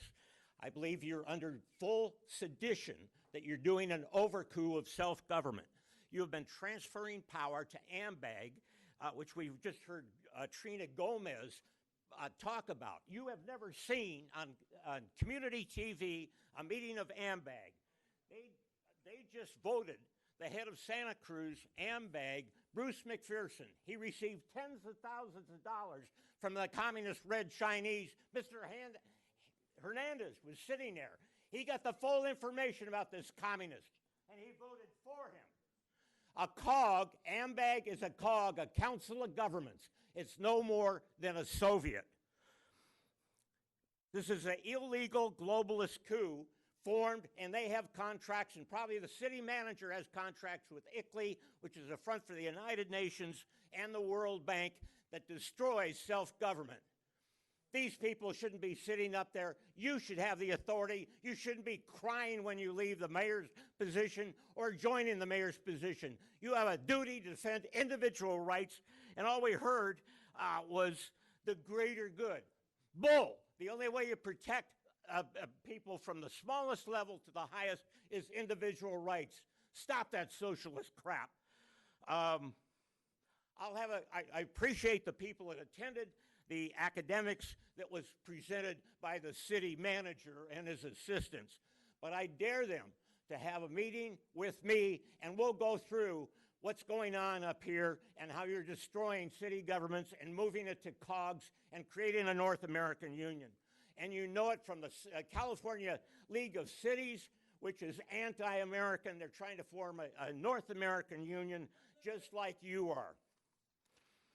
Now, the American people have been told that the whistleblower, nationally, they don't know who it is.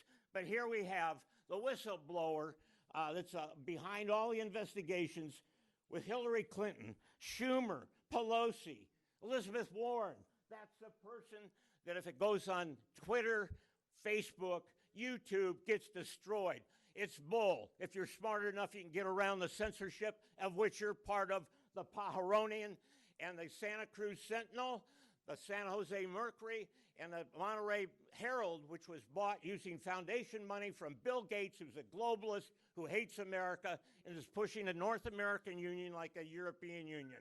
Wake up, get out of this treason that you're causing these people and destroying self-government.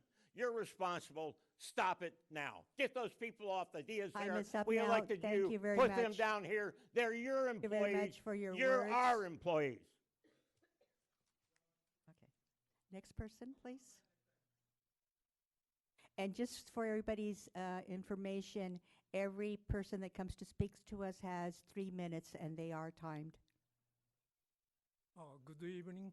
My name is Takashi Mizuno, and I'm originally from Japan, and I moved from New Jersey to this city 6 years ago after I lived with my family, lived in New Jersey for 23 years, and I'm now a U.S. citizen, and I'm really glad to be here.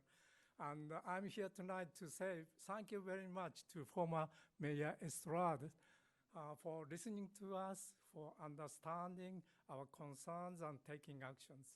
And I'm also here tonight to say congratulations to new Mayor Garcia, new Mayor Pro Tempore Kaufman Gomez. And I have worked with you for the past several years on the issues of Monterey Bay Community Project and also pesticide issues. And I'm looking forward to working with all of you from next year. Thank you very much. Thank you for your comments. Hi, good evening. I'm Marilena de la Garza. I'm the Executive Director to the Community Action Board of Santa Cruz County, and I'm also a native of City of Watsonville. So I want to thank the City Council and Santa Claus for being here today. But I just wanted to take a moment to thank you, Mayor Paco, for your service, for your distinguished service. You have served with heart and humility, and it has made a huge difference in this community. Under your leadership, Paco, people felt comfortable in this room. People felt comfortable and felt welcomed in this room and in this building. And that says a lot about who you are. Under your leadership, you helped us feel and gave us a seat at the table. You helped us feel listened to. You helped us feel connected with the work of the city. And that is a special gift that you brought to us over the last year. I want to reiterate how important that is, how in my position I see layers of people who are far away from this room. And your humility and your kindness and your dedication help build bridges to communities who are invisible in this city. And I am very grateful to you for that, Paco. You led with dignity and humility and with courage, and te lo agradezco. Muchísimas gracias.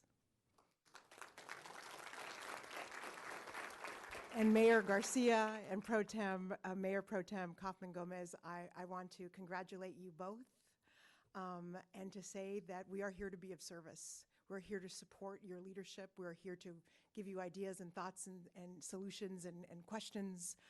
We're here to ensure that collectively we continue our successful path. So congratulations to you both.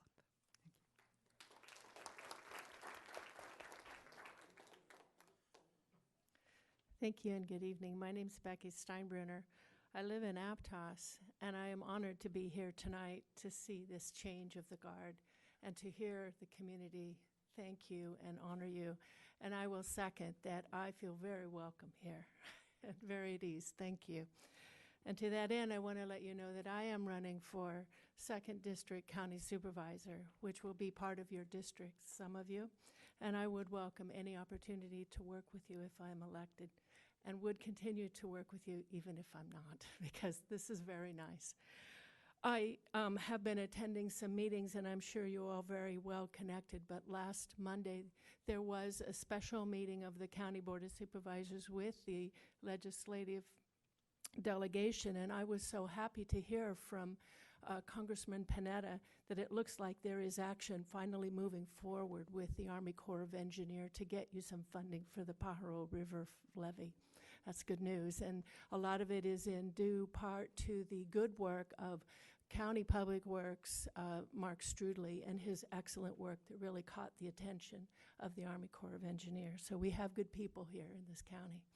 I also want to bring you a bit of news that I just found out and does not seem to be well known.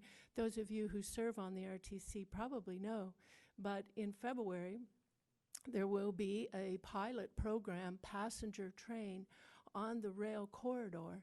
It will be fueled by water. It will be a hydrogen fuel cell.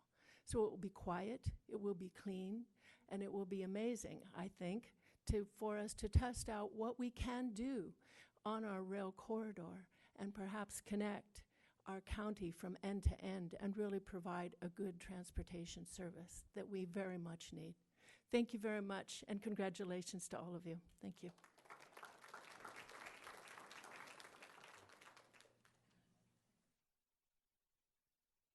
Good evening, outgoing Mayor Estrada and incoming Mayor Garcia and Mayor Pro Tem Kaufman Gomez, City Council members and the audience. I'm Nancy Falstick, and I'm a parent in the community. And I want to thank you all for your service. Really excited to see in the hands of Watsonville 2 amazing women leaders. Great role models for our community. Thank you. And 2020 is going to be a big year. I think it's going to be one of the key years in history.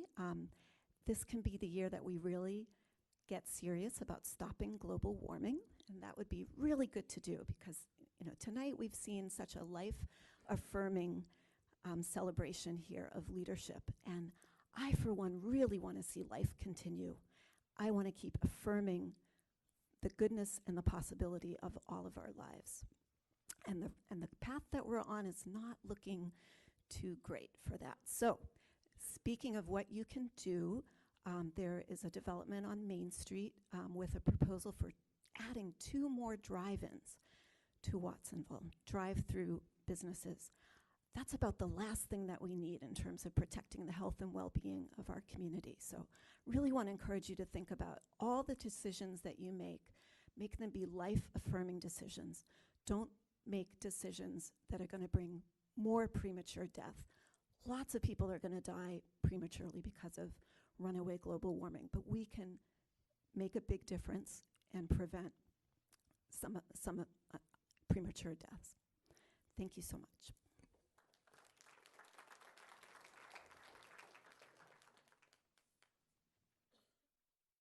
Marilyn Garrett, retired teacher. I taught at Calabasas and MST schools, retired in 2000. Congratulations to the new female mayor and Mayor Pro Tem. I look forward to your serving the city of Watsonville and very impressed by the outgoing mayor. I too work to improve the well-being of the community. And when we're aware of problems, we can do something about it.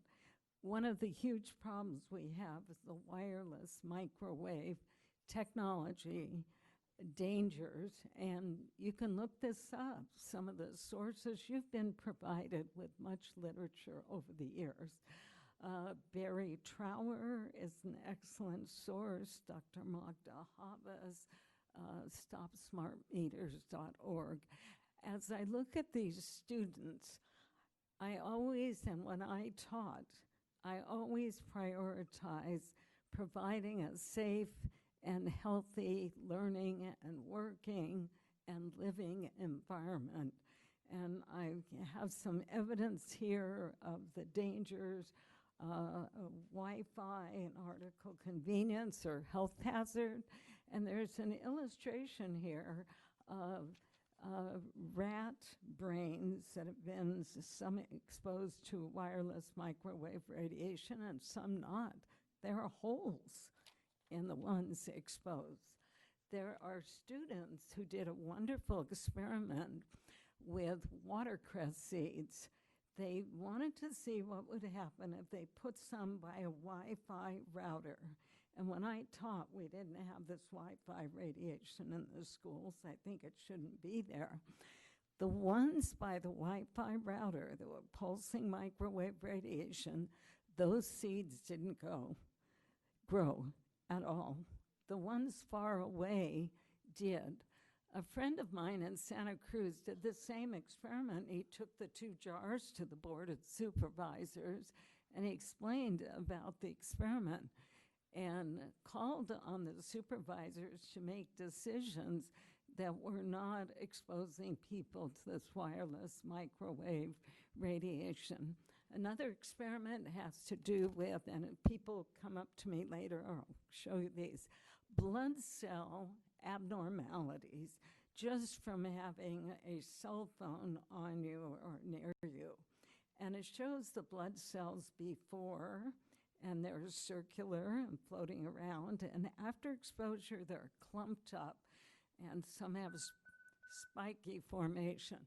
So I'm calling on the City Council to take action to stop 5G on Earth and in space and to remove the harm of the wireless microwave radiation. Thank you. Thank you for your thoughts. Little City Council, Daniel Dodge Jr., 618 Lincoln Street, Watsonville, California. I just wanted to come up and congratulate, Mayor Rebecca Garcia. Thank you, Trina, for all your years, many years of dedication to our city. And I just wanted to say congratulations, Paco Mayor Estrada. We were elected to make things happen, Just like you said, that this is just the beginning. We still have CAB, we still need to help them. Climate change is real. You still have a lot of schools in your district. You have a good trustee. We have Georgia Acosta is here as well. Thank you for always supporting Mini White E Hall, Watsonville High School, Radcliffe. And this is just the beginning. We still have children, being hit at these crosswalks. And I continue to look forward to working with everybody. Also, there's a Pajaro Valley Unified School District meeting tomorrow at 7 o'clock after closed session. And I always invite council members to show up because, I'm an elected official because I believe we need to work more with our city. We are the same city. We're not just the towers. We're not just the city. We're one people. We all represent the city of Watsonville, and I hope to see somebody there. So thank you very much.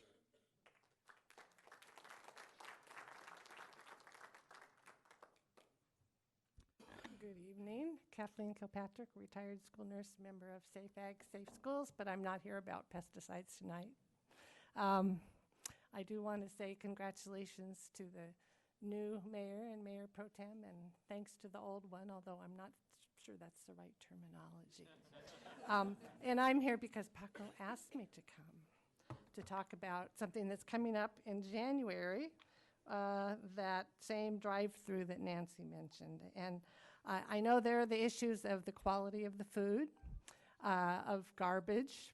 Fast food places are big producers of garbage. Traffic safety, there have been fatalities in that very stretch of the highway, of Main Street, and also the climate change issues. But often the arguments in favor of ventures like this are economic arguments. So I just want to give you some economic data. So the two companies that want to have their drive-throughs are Chipotle and Starbucks. Chipotle, the top 6 CEOs last year made $55 million combined salary, including 33 to their head honcho. Some of that was equity. In 2015, the year that they were hurt by food poisoning episodes, which impacted their bottom line, the CEOs, 2 of them made more than the company profits. At that time, employees averaged $8.57 an hour, and that caused more bad press and a shell game of hiding pay. But in 2019, expense accounts for those CEOs range between $100,000 and $90,000 a year. Mexican food is not in short supply in Watsonville. Starbucks, top 6, almost 70 million combined, including 30 million for Howard Schultz. Their CEO, who's not Howard Schultz, made 1,000 times what the average employee makes. The average Starbucks employee makes under $13,000 a year. And Schultz made 3,000 times. They do some virtue signaling, they do some greenwashing, but the rapid metastasis of Starbucks is a long-standing internet joke. We have 12 coffee shops and cafes in Watsonville, plus at least an equal number of fast food places with coffee, and many of those are drive-through. Starbucks has 2 a few blocks north, 2 more on Freedom, and we may be a bit light on lattes, but we have no caffeine shortage. It's certain that there will be some taxes and a few jobs, mostly low paying, but we don't need chains binding us to corporate America. So how about bringing back some of our vendors of art, music, pets that were aced out by corporate health care? So council members, what kind of legacy do you want to leave to the next generation? Thank you. Thank you.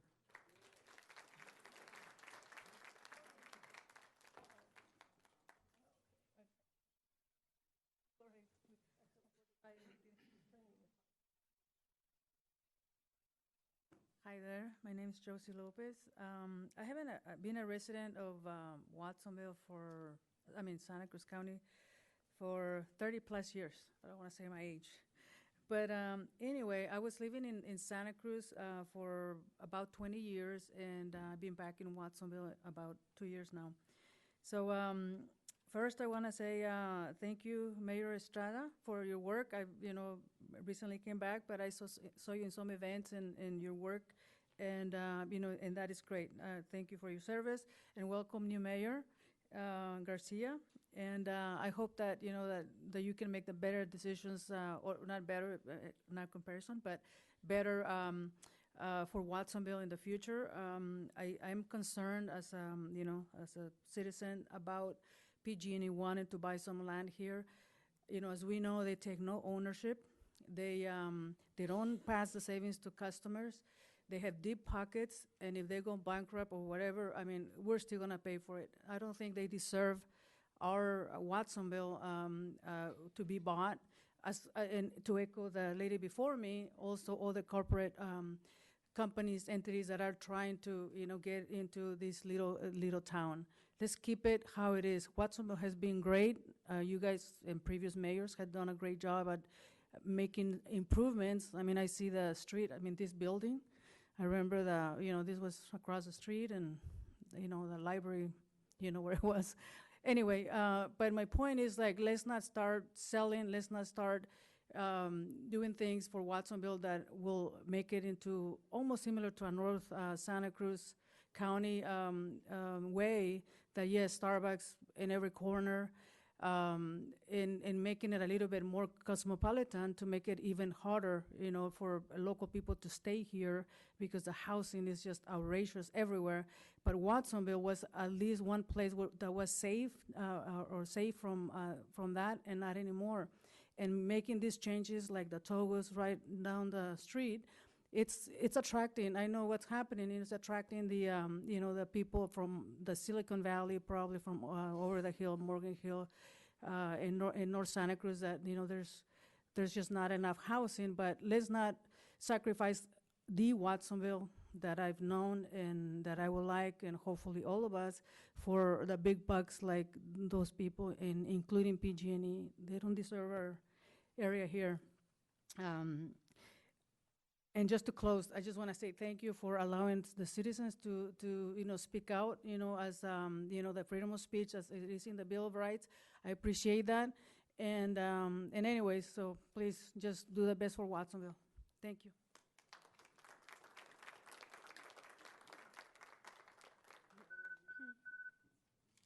Hi, my name is Yesenia Jimenez. I grew up here, and I know that everyone's been talking about that development on Main Street with the two drive-throughs. And I know that there was a meeting about it recently, and I couldn't go because I was out of town.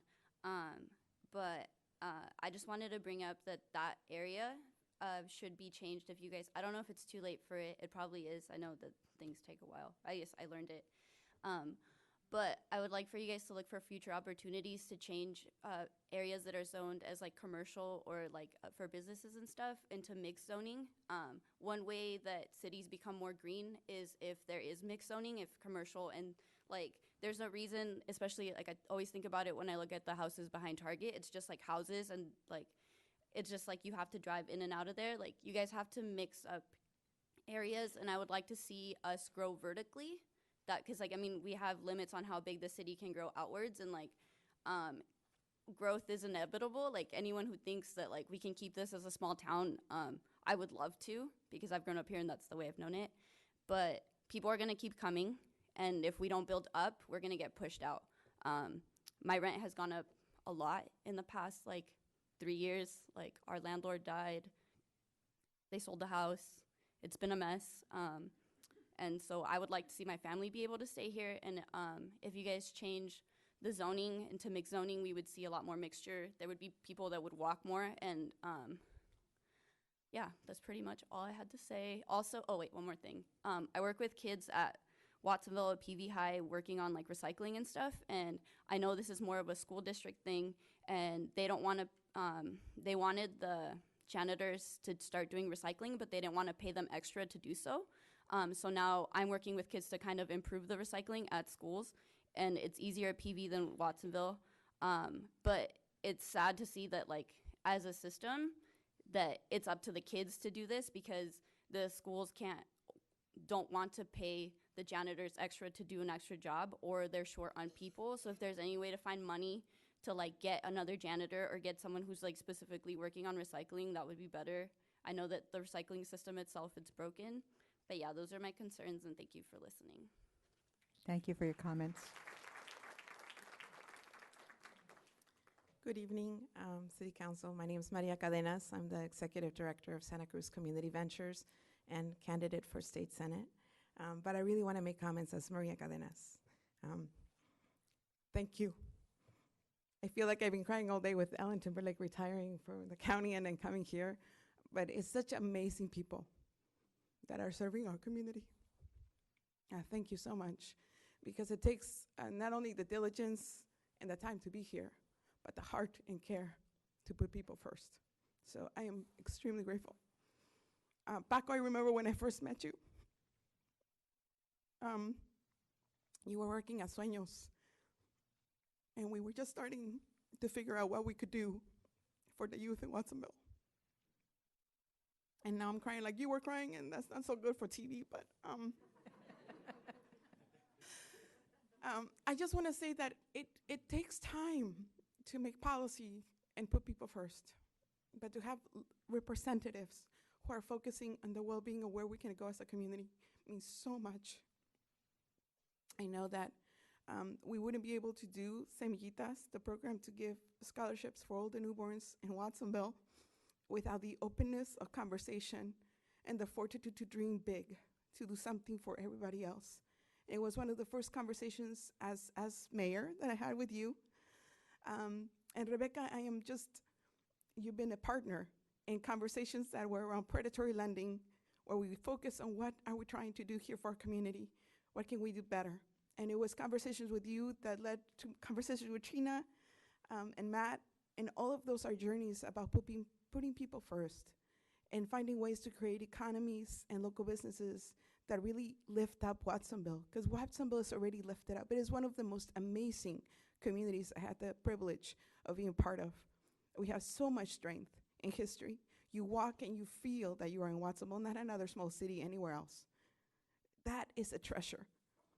And I think the challenge of developing the housing and the businesses that we want is one that is serious. And I'm just grateful that we have people that don't only understand the legislative and the civic duty of representative, but have the people at heart on how we represent that and make that happen. So really, I just wanted to say an appreciation to Paco, an appreciation to your wife and your family por prestárnoslo, aunque sea un poquito. And an appreciation to Rebecca. Thank you for everything you do, and I look forward to the year that's upcoming as well for you, Trina. So thanks you again.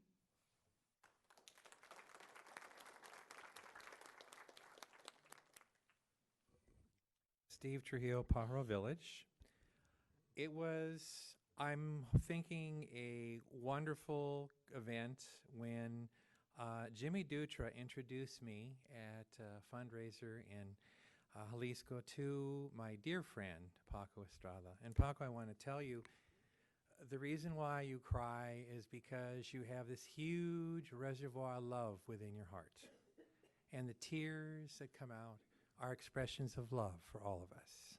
I feel the same way about you. I am so pleased that I've gotten to know you this past year and had a chance to work with you. And you've taken text messages and emails from me at all hours of the night, all around the clock and all through the week, and you responded to everyone. I cannot thank you enough.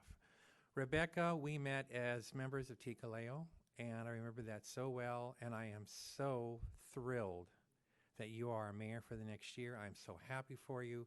My biggest congratulations to you on becoming mayor, which I know you wanted to be for some time.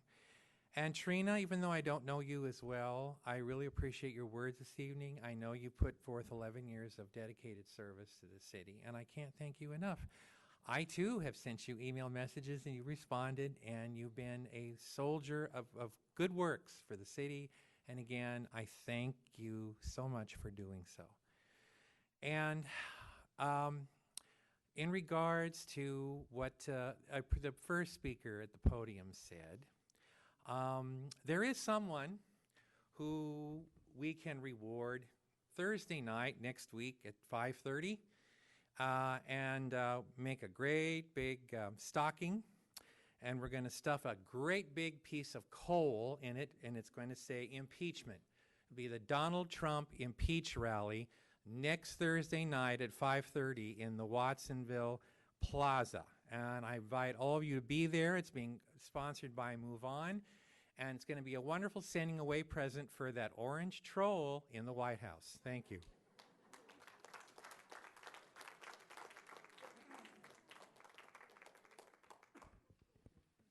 Hi, Jenna Rodriguez, a Watsonville resident and commissioner to our outgoing mayor here. I want to start by thanking you, Paco, for giving me this opportunity. I don't think I would have been as involved or committed to this role if it wasn't for you. I've worked in nonprofit for 6 years now with the youth of this community, and so it brings me much joy to be able to contribute to our city in a different way. And I want to congratulate Mayor Garcia, and not only for your work here in council, but I see you at all of our events. You're a huge advocate for our youth. You've been around since I was at Youth Now. I see you now at all Digital Nest events, and so I want to thank you for being present, for listening to us, and for really advocating for the youth of our community. And Trina, I think your service, you've been around for so long. I've known you since I was little, and so being able to see you and your commitment for such longevity it's amazing. And I'm really happy to see two strong females kind of take over this role.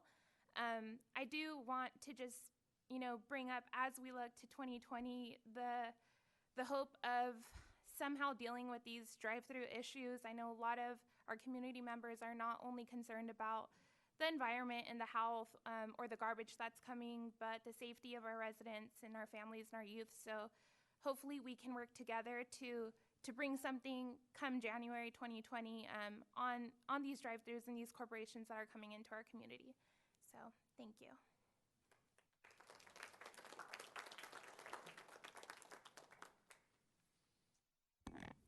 Good evening, Nancy Bilasich. I have to tell you, Mayor Estrada, when you became the mayor, I thought, okay, I know that guy. He's with Community Health Trust, and we've worked together for a long time. We've done a lot of great things for youth. And I thought, he's awfully young. He's awfully young. But you know what? You have been so professional, so personal. You listen to everyone, and I think all the comments I've heard tonight, I couldn't say it any better. You have really made a difference in this city, and I greatly appreciate the fact that I've gotten to know you better, and we've had the opportunity to work together, and thank you so much for your service. I greatly appreciate it. And then I look at Rebecca and Trina, and I can remember just sitting right there with you on how many issues we've talked about, and I'm just very, very thrilled that both of you are moving forward and going to be in leadership roles. It's really great. So Mayor Garcia and Mayor Pro Tem Kaufman Gomez, congratulations to both of you. It's going to be a great year, and thanks for all your service. And the rest of you too. Appreciate it.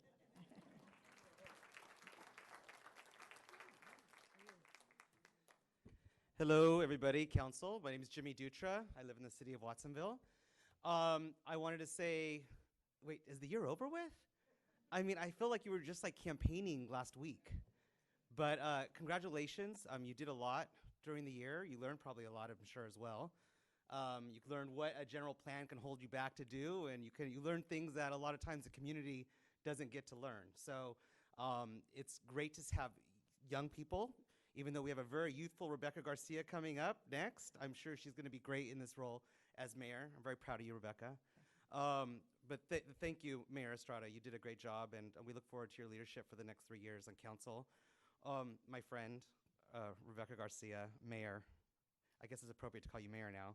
I listening to you speak earlier, I thought of you, and I know your history, and you know, your parents are so proud of you. You're a leader of this community, the mayor. You're going to leave a lasting impact. You're going to be hanging on that wall for kids and from centuries from now to see that you know, were homegrown and you really made a difference in your community. An educator, someone who has really touched the lives of so many people of all ages. I look forward to seeing what you can do from in this next year, and I always support you, and you're doing a great job. And to Trina Kaufman Gomez, good luck, Mayor Pro Tem. I remember when I first started, and during the Karina Alejo days when we started, I remember sitting next to you, and it was we built a bond, and I know you do a good job. You are very thorough with your work. I know as the Mayor Pro Tem, you'll continue to do so, and continue to put the interests of the city first. So, and to the rest of the council, you know, thank you for all the hard work you guys do for our community. I appreciate it. Thank you.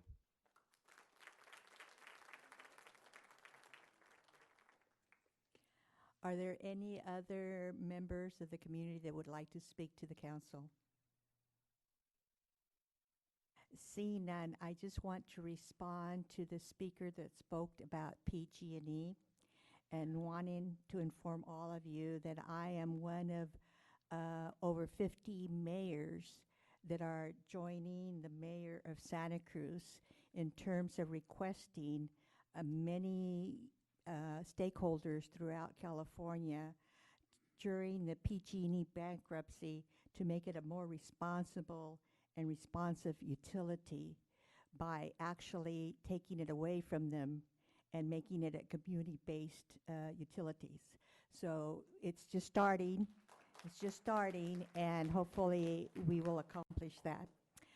With that, we'll move on now to oral communications from the council, and I'll start with former Mayor Francisco.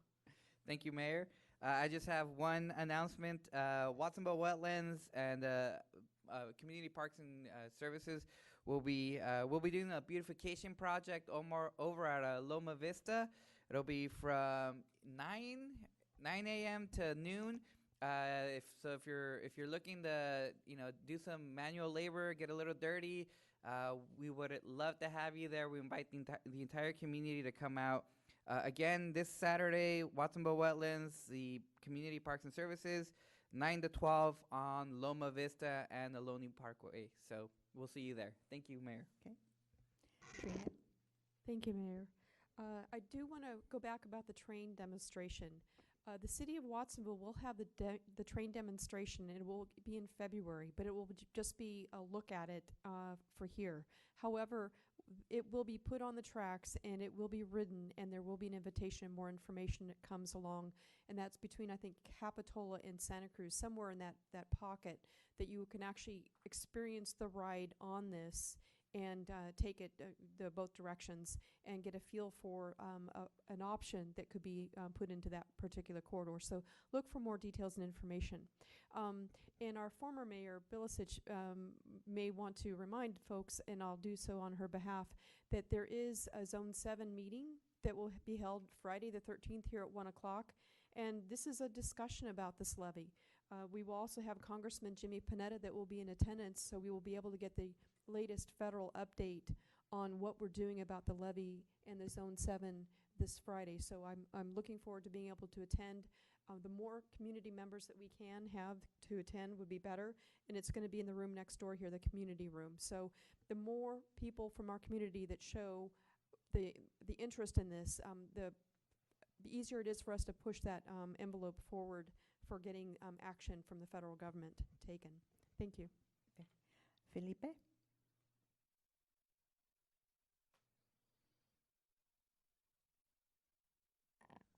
I don't have any public comments. I'll just want to address also the mayor and the vice mayor and the outgoing mayor as well. I just want to thank Paco for everything he's done. You know, I think that he really stepped up his mayorship game. I think that he really took the bull by the horns. You know, I think that he took the mayorship by the helm especially given that it was his first year ever doing it. He did a really extraordinary job. Thank you, Paco. Mayor, I'm looking forward to your leadership. I'm looking forward to your vision. I think that, given everything, I think that you're going to be a great leader. You always have a good vision. Vice Mayor, we're in good hands, of course, with both of you. You have, we're with both of you, especially with Trina, we have, great thoroughness with all the issues. You're going to be meticulous with everything. So with both of you, I think it's a great team. Thank you. Thank you. Lowell? Thank you very much, Mayor. It's like deja vu again all over, that we're here with a new mayor, a new a rotation, and so I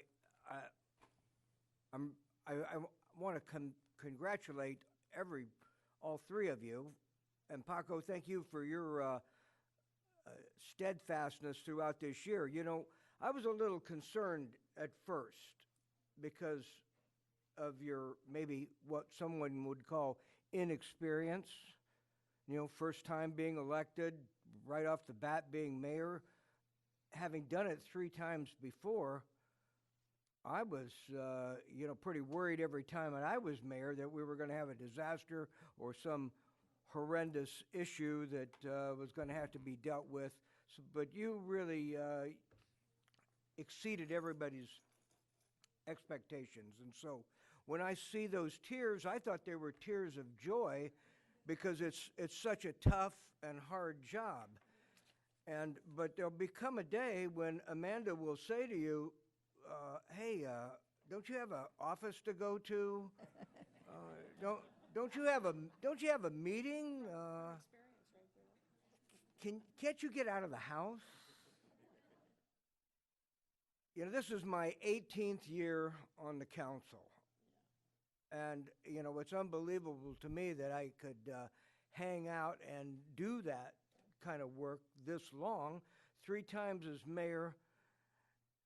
I saw that someone had remarked that you were going to be the 3rd mayor, Ms. Garcia, but that's not quite right because we have 15 mayors that I served with.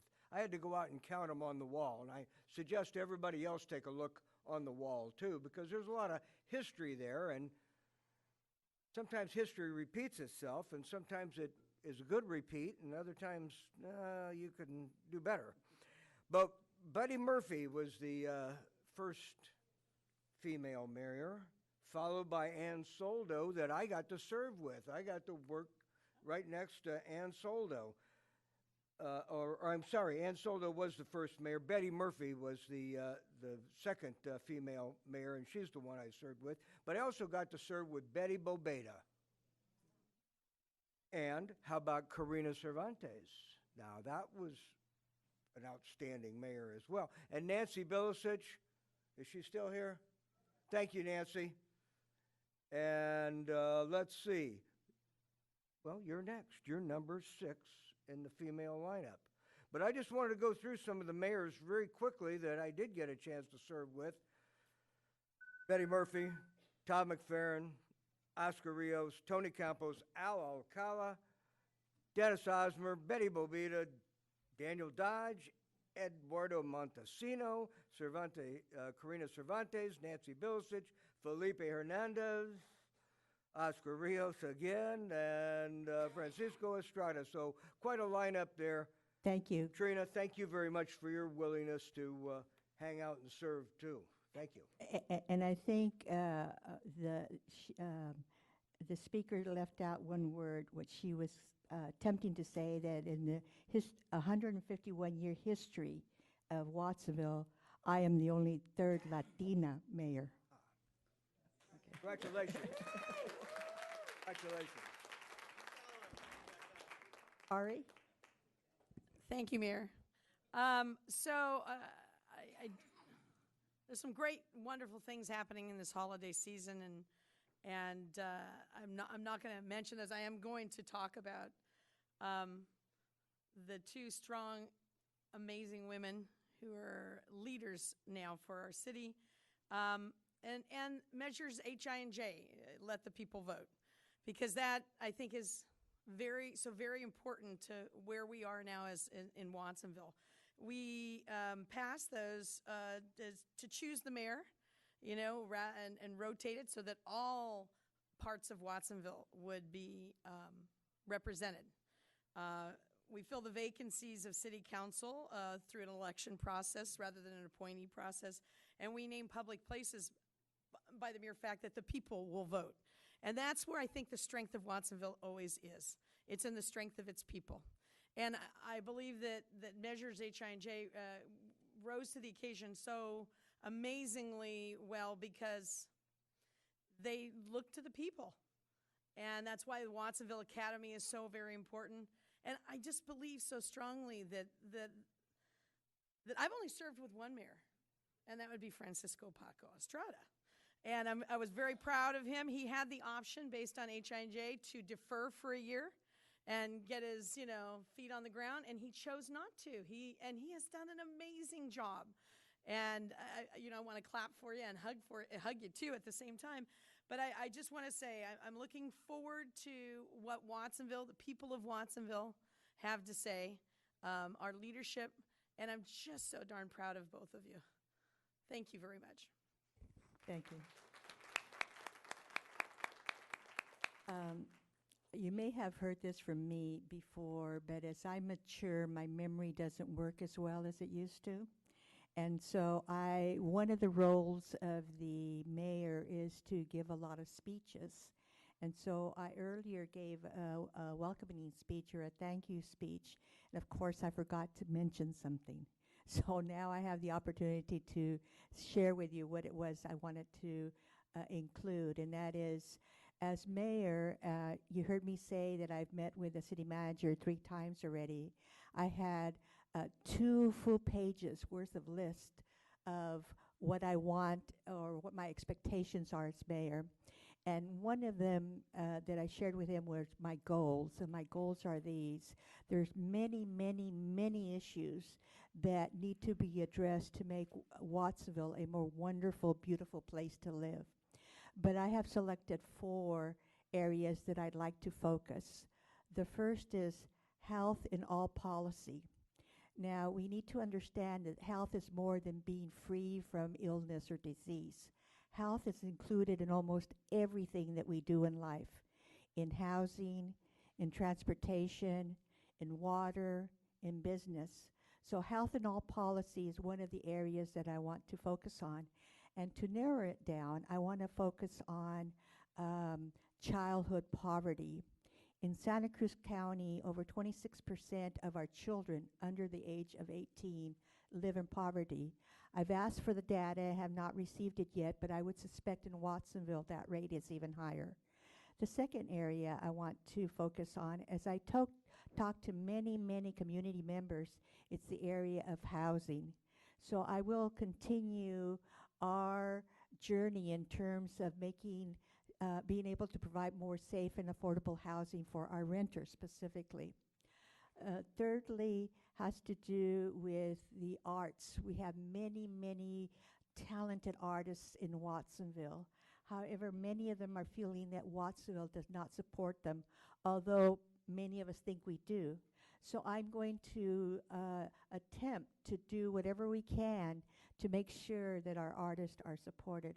And the 4th area is our climate crisis. It is a crisis. And we need to look at our climate action plan, make sure that we're addressing all areas that we need to address. And one area that I identified that is missing in our plan right now is our airport.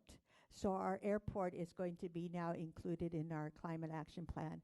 So those are the 4 areas that I hope to advocate for, and hopefully my colleagues on the council will also advocate for those same areas. And so with that, that concludes the oral communications from the council. There are no emergency items added to the agenda, And so now we have requests for scheduling future agenda items. Any requests? I have a request, Mayor. Yes. I'd like to request a look at the ordinance with for the drive-throughs. If we can do that as soon as possible, I'd really appreciate that. Thank you, staff. When you say look at which way? I'd like to revise it and update it for sure. To do what? To either to restrict or ban. Good. Yeah. I like those words. All right. Thank you. Okay. Any other requests? I do have a request. I mentioned health and all policy. I'd like to request a resolution to come to the council to show that it's not just me that is interested in health and all policy, but it's all members of the council who believe in this principle of health and all policy. And I'd like it to include a focus on childhood poverty. So hearing no other requests, then it's time for adjournment, and let's meet over at Carmona's right now and have some more fun. So thank you to all. Good night.